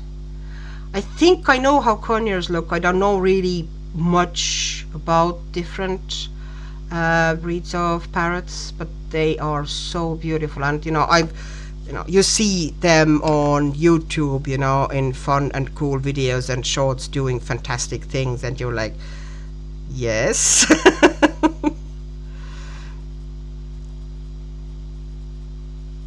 I do like them a lot though. I'm always a bit worried because sometimes I see them in really clearly too small cages for them, and I just if I was to have a bird like this, I would definitely want proper big cage. You need a room to make sure that they are comfortable.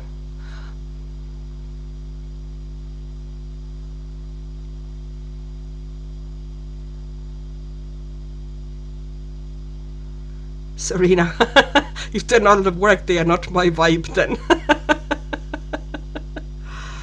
I really want Christina's Coloring and Crafts. Yeah, I want Derwent drawings so bad as well. I really want them. I just, I've seen the colors and I absolutely adore the set I already have.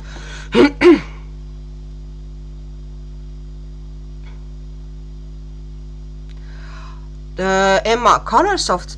I like color softs. It bloody depends on the paper. Color softs are just, they have nice colors, but they are super temperamental about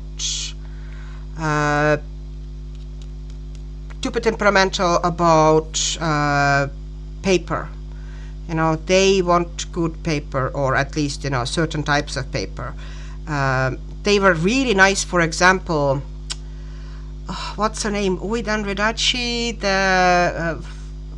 the book that is something about Wald und Natur, I think, a German book, and I tried them on that paper and they were really nice.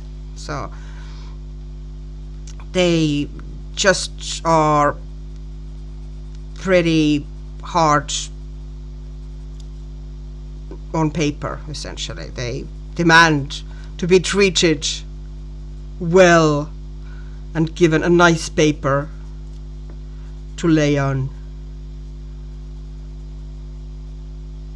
So yeah, I do like the colors a lot though.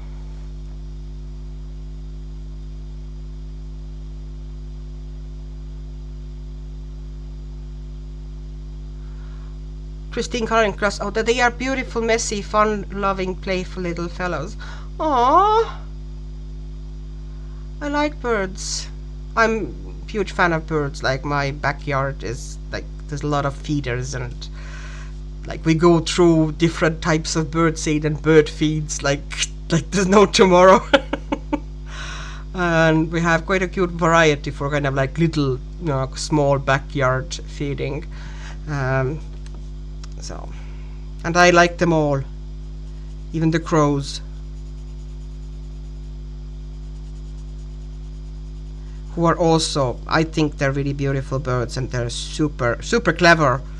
They figure everything out, you get the feeder that they can't get to, and then eventually they will figure it out. Parrots, Emma, parrots are too clever for me, so that's why I got chihuahuas.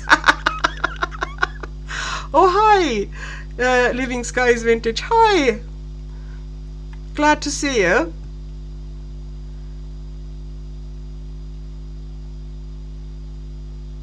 Oh, Jana, you're talking about the drawing pencils. That Blick is supposed to have them in stock now. Okay. I think I saw today somebody's post on YouTube, possibly, that the drawing pencils are now in stock in States on Amazon. Was I wrong? Was I hallucinating? Do I remember something incorrectly? Because that is absolutely a possibility. But I have this kind of a vague memory that somebody said something about them being available again.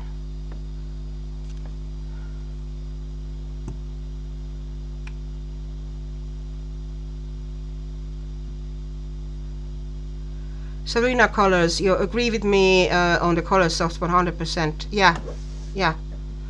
They are super picky on the paper you'd use them on, but if the paper is good, if they like the paper, they are blooming amazing.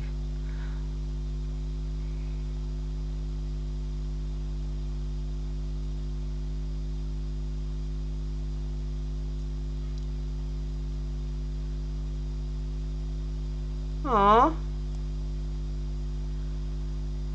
Emma, my favorites are jackdaws, crows, and magpies.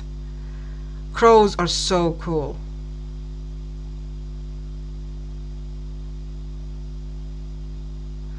We have rooks, we have jackdaws, we had a couple of times a hooded crow, but that has been rare. And then we have from the smaller birds, well, the medium-sized birds, we have of course loads of starlings. There's always kind of a colony of these somewhere nearby that empties the kind of a seed feeders really happily. And then we have a lot of finches, goldfinches and chaffinches mostly. And I get an odd robin. Robins being, they are more of a solitary bird. They're very territorial, so they wouldn't have like a group of them. We do have an occasional blue-tit. What else do we have? Of course, sparrows. We used to see a lot more sparrows. It used to be at first when you started putting bird feeders out, it was just sparrows mostly. And now sparrows have become much rarer, and I get more finches than sparrows.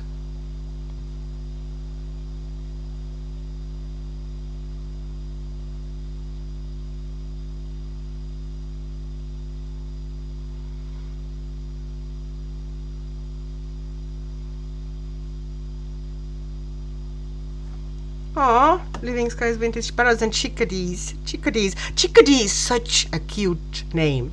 Whoever came up with that name, it's just, you just get a picture Even without knowing the bird, you get a picture of that bird in your head when you hear that word, a chickadee. So cute.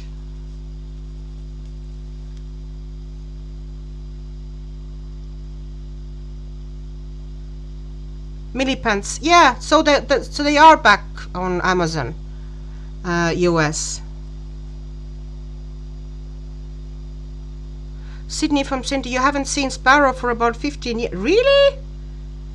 No, I still do get them, just less than they used to.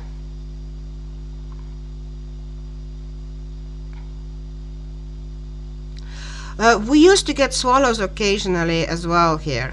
Still do. One year we actually, well, no, actually a couple of years we had swallows nest on the house. They built it kind of under on the roof essentially, and boy, do they dirty the house. After that, the house. A lot of people tend to, when they build onto the house, they kind of try and hose the nest down, which I hate. But okay, whatever, But I do kind of, also understand, because when they build on the house, the wall is going to be, you need to like pressure wash or paint your house afterwards, after they finish raising their broods.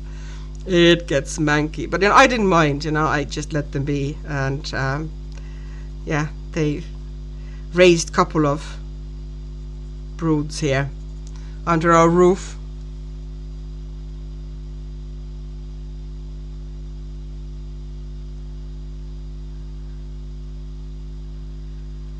Jana, I have eagles as I live by the water. Jana, you live in the coolest place.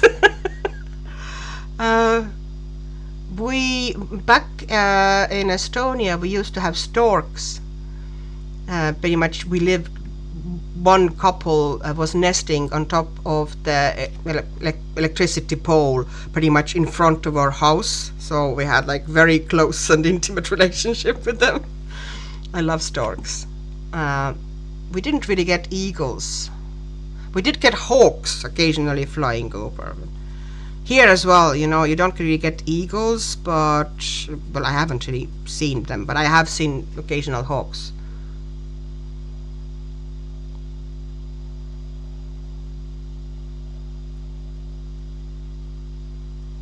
Which pencils work best on which books? I think there being kind of different versions of this. I have seen, some people and trying them out, and I would happily do that. But the thing about this is that this is kind of quite individual opinion thing, because different persons come up with like different opinions. Like what I think works well, I have totally disagreed with some people, who say, these pencils work really well on Amazon paper. I'm like, no, they don't. I don't like them on Amazon paper. Hi, Jackie. Yes, I'm still going. Surprise, surprise. I will finish soon. We started talking about birds, and there we still are. Millipants, we've got a hawk living who perches on the phonetics. Okay, sorry, it was just very funny. An owl, oh yeah, owl would be cool. Like wild turkeys, that is cool. House sparrows are lovely. I like sparrows. They're underestimated kind of, because they don't look as colorful. They're kind of a drab birds, but they are smart and super useful little garden birds. Millipants, bald eagles and buzzards. Wow, people. Barred owls, red-tailed hawks, Cooper's hawks. Jana, you have the coolest birds.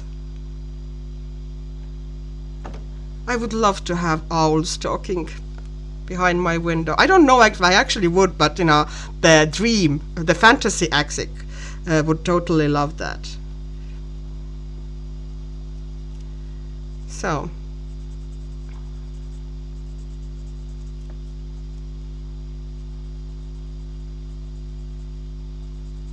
Yeah, Jackie, we finished one of the pages.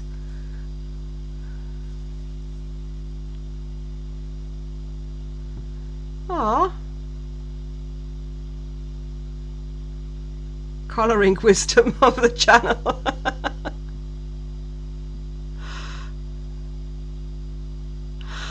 Well, Serena, I can give my opinion about different books and different pencils. You know what work well in that, but I always will have to give this caveat that this is individual, and what I like and consider that it works good on this book might not be the same for you, because I have that experience. A drawing from Amazon. I'm sure you can cancel Blick Order, even if you have to call them, Christine.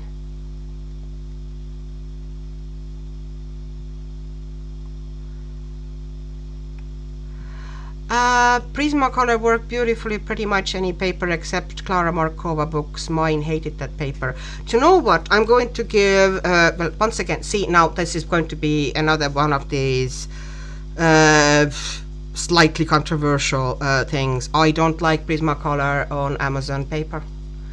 I just think that this paper, I'm just fighting with the tooth and the roughness of that paper and the pencil texture just too much, that it's easier to for me to use slightly harder pencil than Prismacolor on papers like Amazon paper. And I've heard a lot of people saying that Prismacolor is great on Amazon paper, and I don't like it there. I did try to use it quite a few times, and no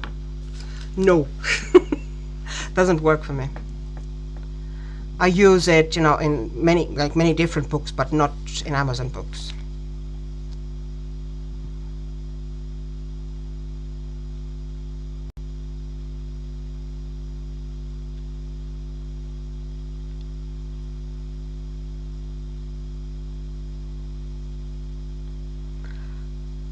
Nobody likes Amazon paper.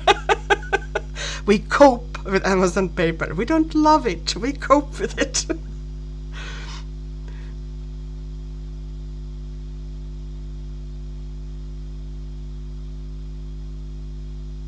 Grackles? Millie, who are grackles? I do not think I have ever heard of grackles. I will look them up after the stream is finished. Amazon paper, yeah, it kind of depends. For example, the books that I have from Amazon Japan are actually totally tolerable. Like, as I said, I have this book here with me, and I'm showing you. I'm proving the point. Well, in this one it isn't as many, but in some of them I have much more. But this page, for example, is mostly watercolor, and not very gentle watercolor either. The sky, the snow, the trees here in the background, all the basing on pretty much everything here is all done with actual watercolors. It's not just water-based markers with a bit of water or anything. It's pure watercolor. So, and it takes it look at it, it's fine. So yeah, it depends on not all Amazon papers are created equal. So I can totally cope with that paper. I actually kind of almost like coloring on that paper.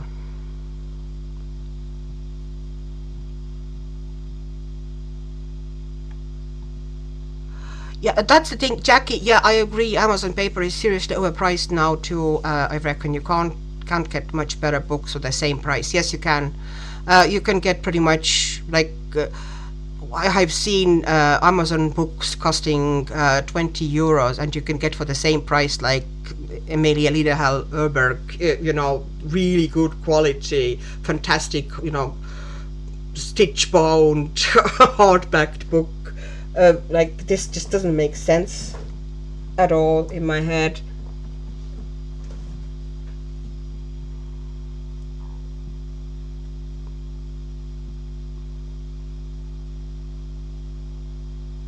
Oh yeah, smell of light fast and polychromos is nice. Okay people, do you know what? It is getting late even in my book. I have to finish eventually. It's been so nice, I don't want to go. But it's going to be next Saturday again. I am going to set things up and hope that it will work better than it did this time. But if it doesn't, I'll figure out the way and I will go online anyway and I will stream.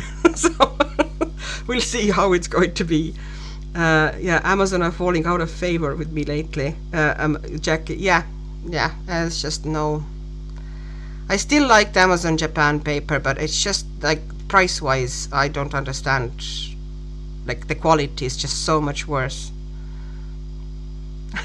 Thank you, Amanda. Thank you, and thank you all for coming and joining me and having a lovely chat and talking about everything and anything that popped into our heads. This is the best sort of a talk. Thank you. Thank you, and hopefully we'll see at least some of you back next week. If you have time, if you have patience, if you have will, I'm going to be delighted to meet you again. Okay, so mwah, and big virtual hugs, and hopefully we'll see you soon. Okay, bye bye.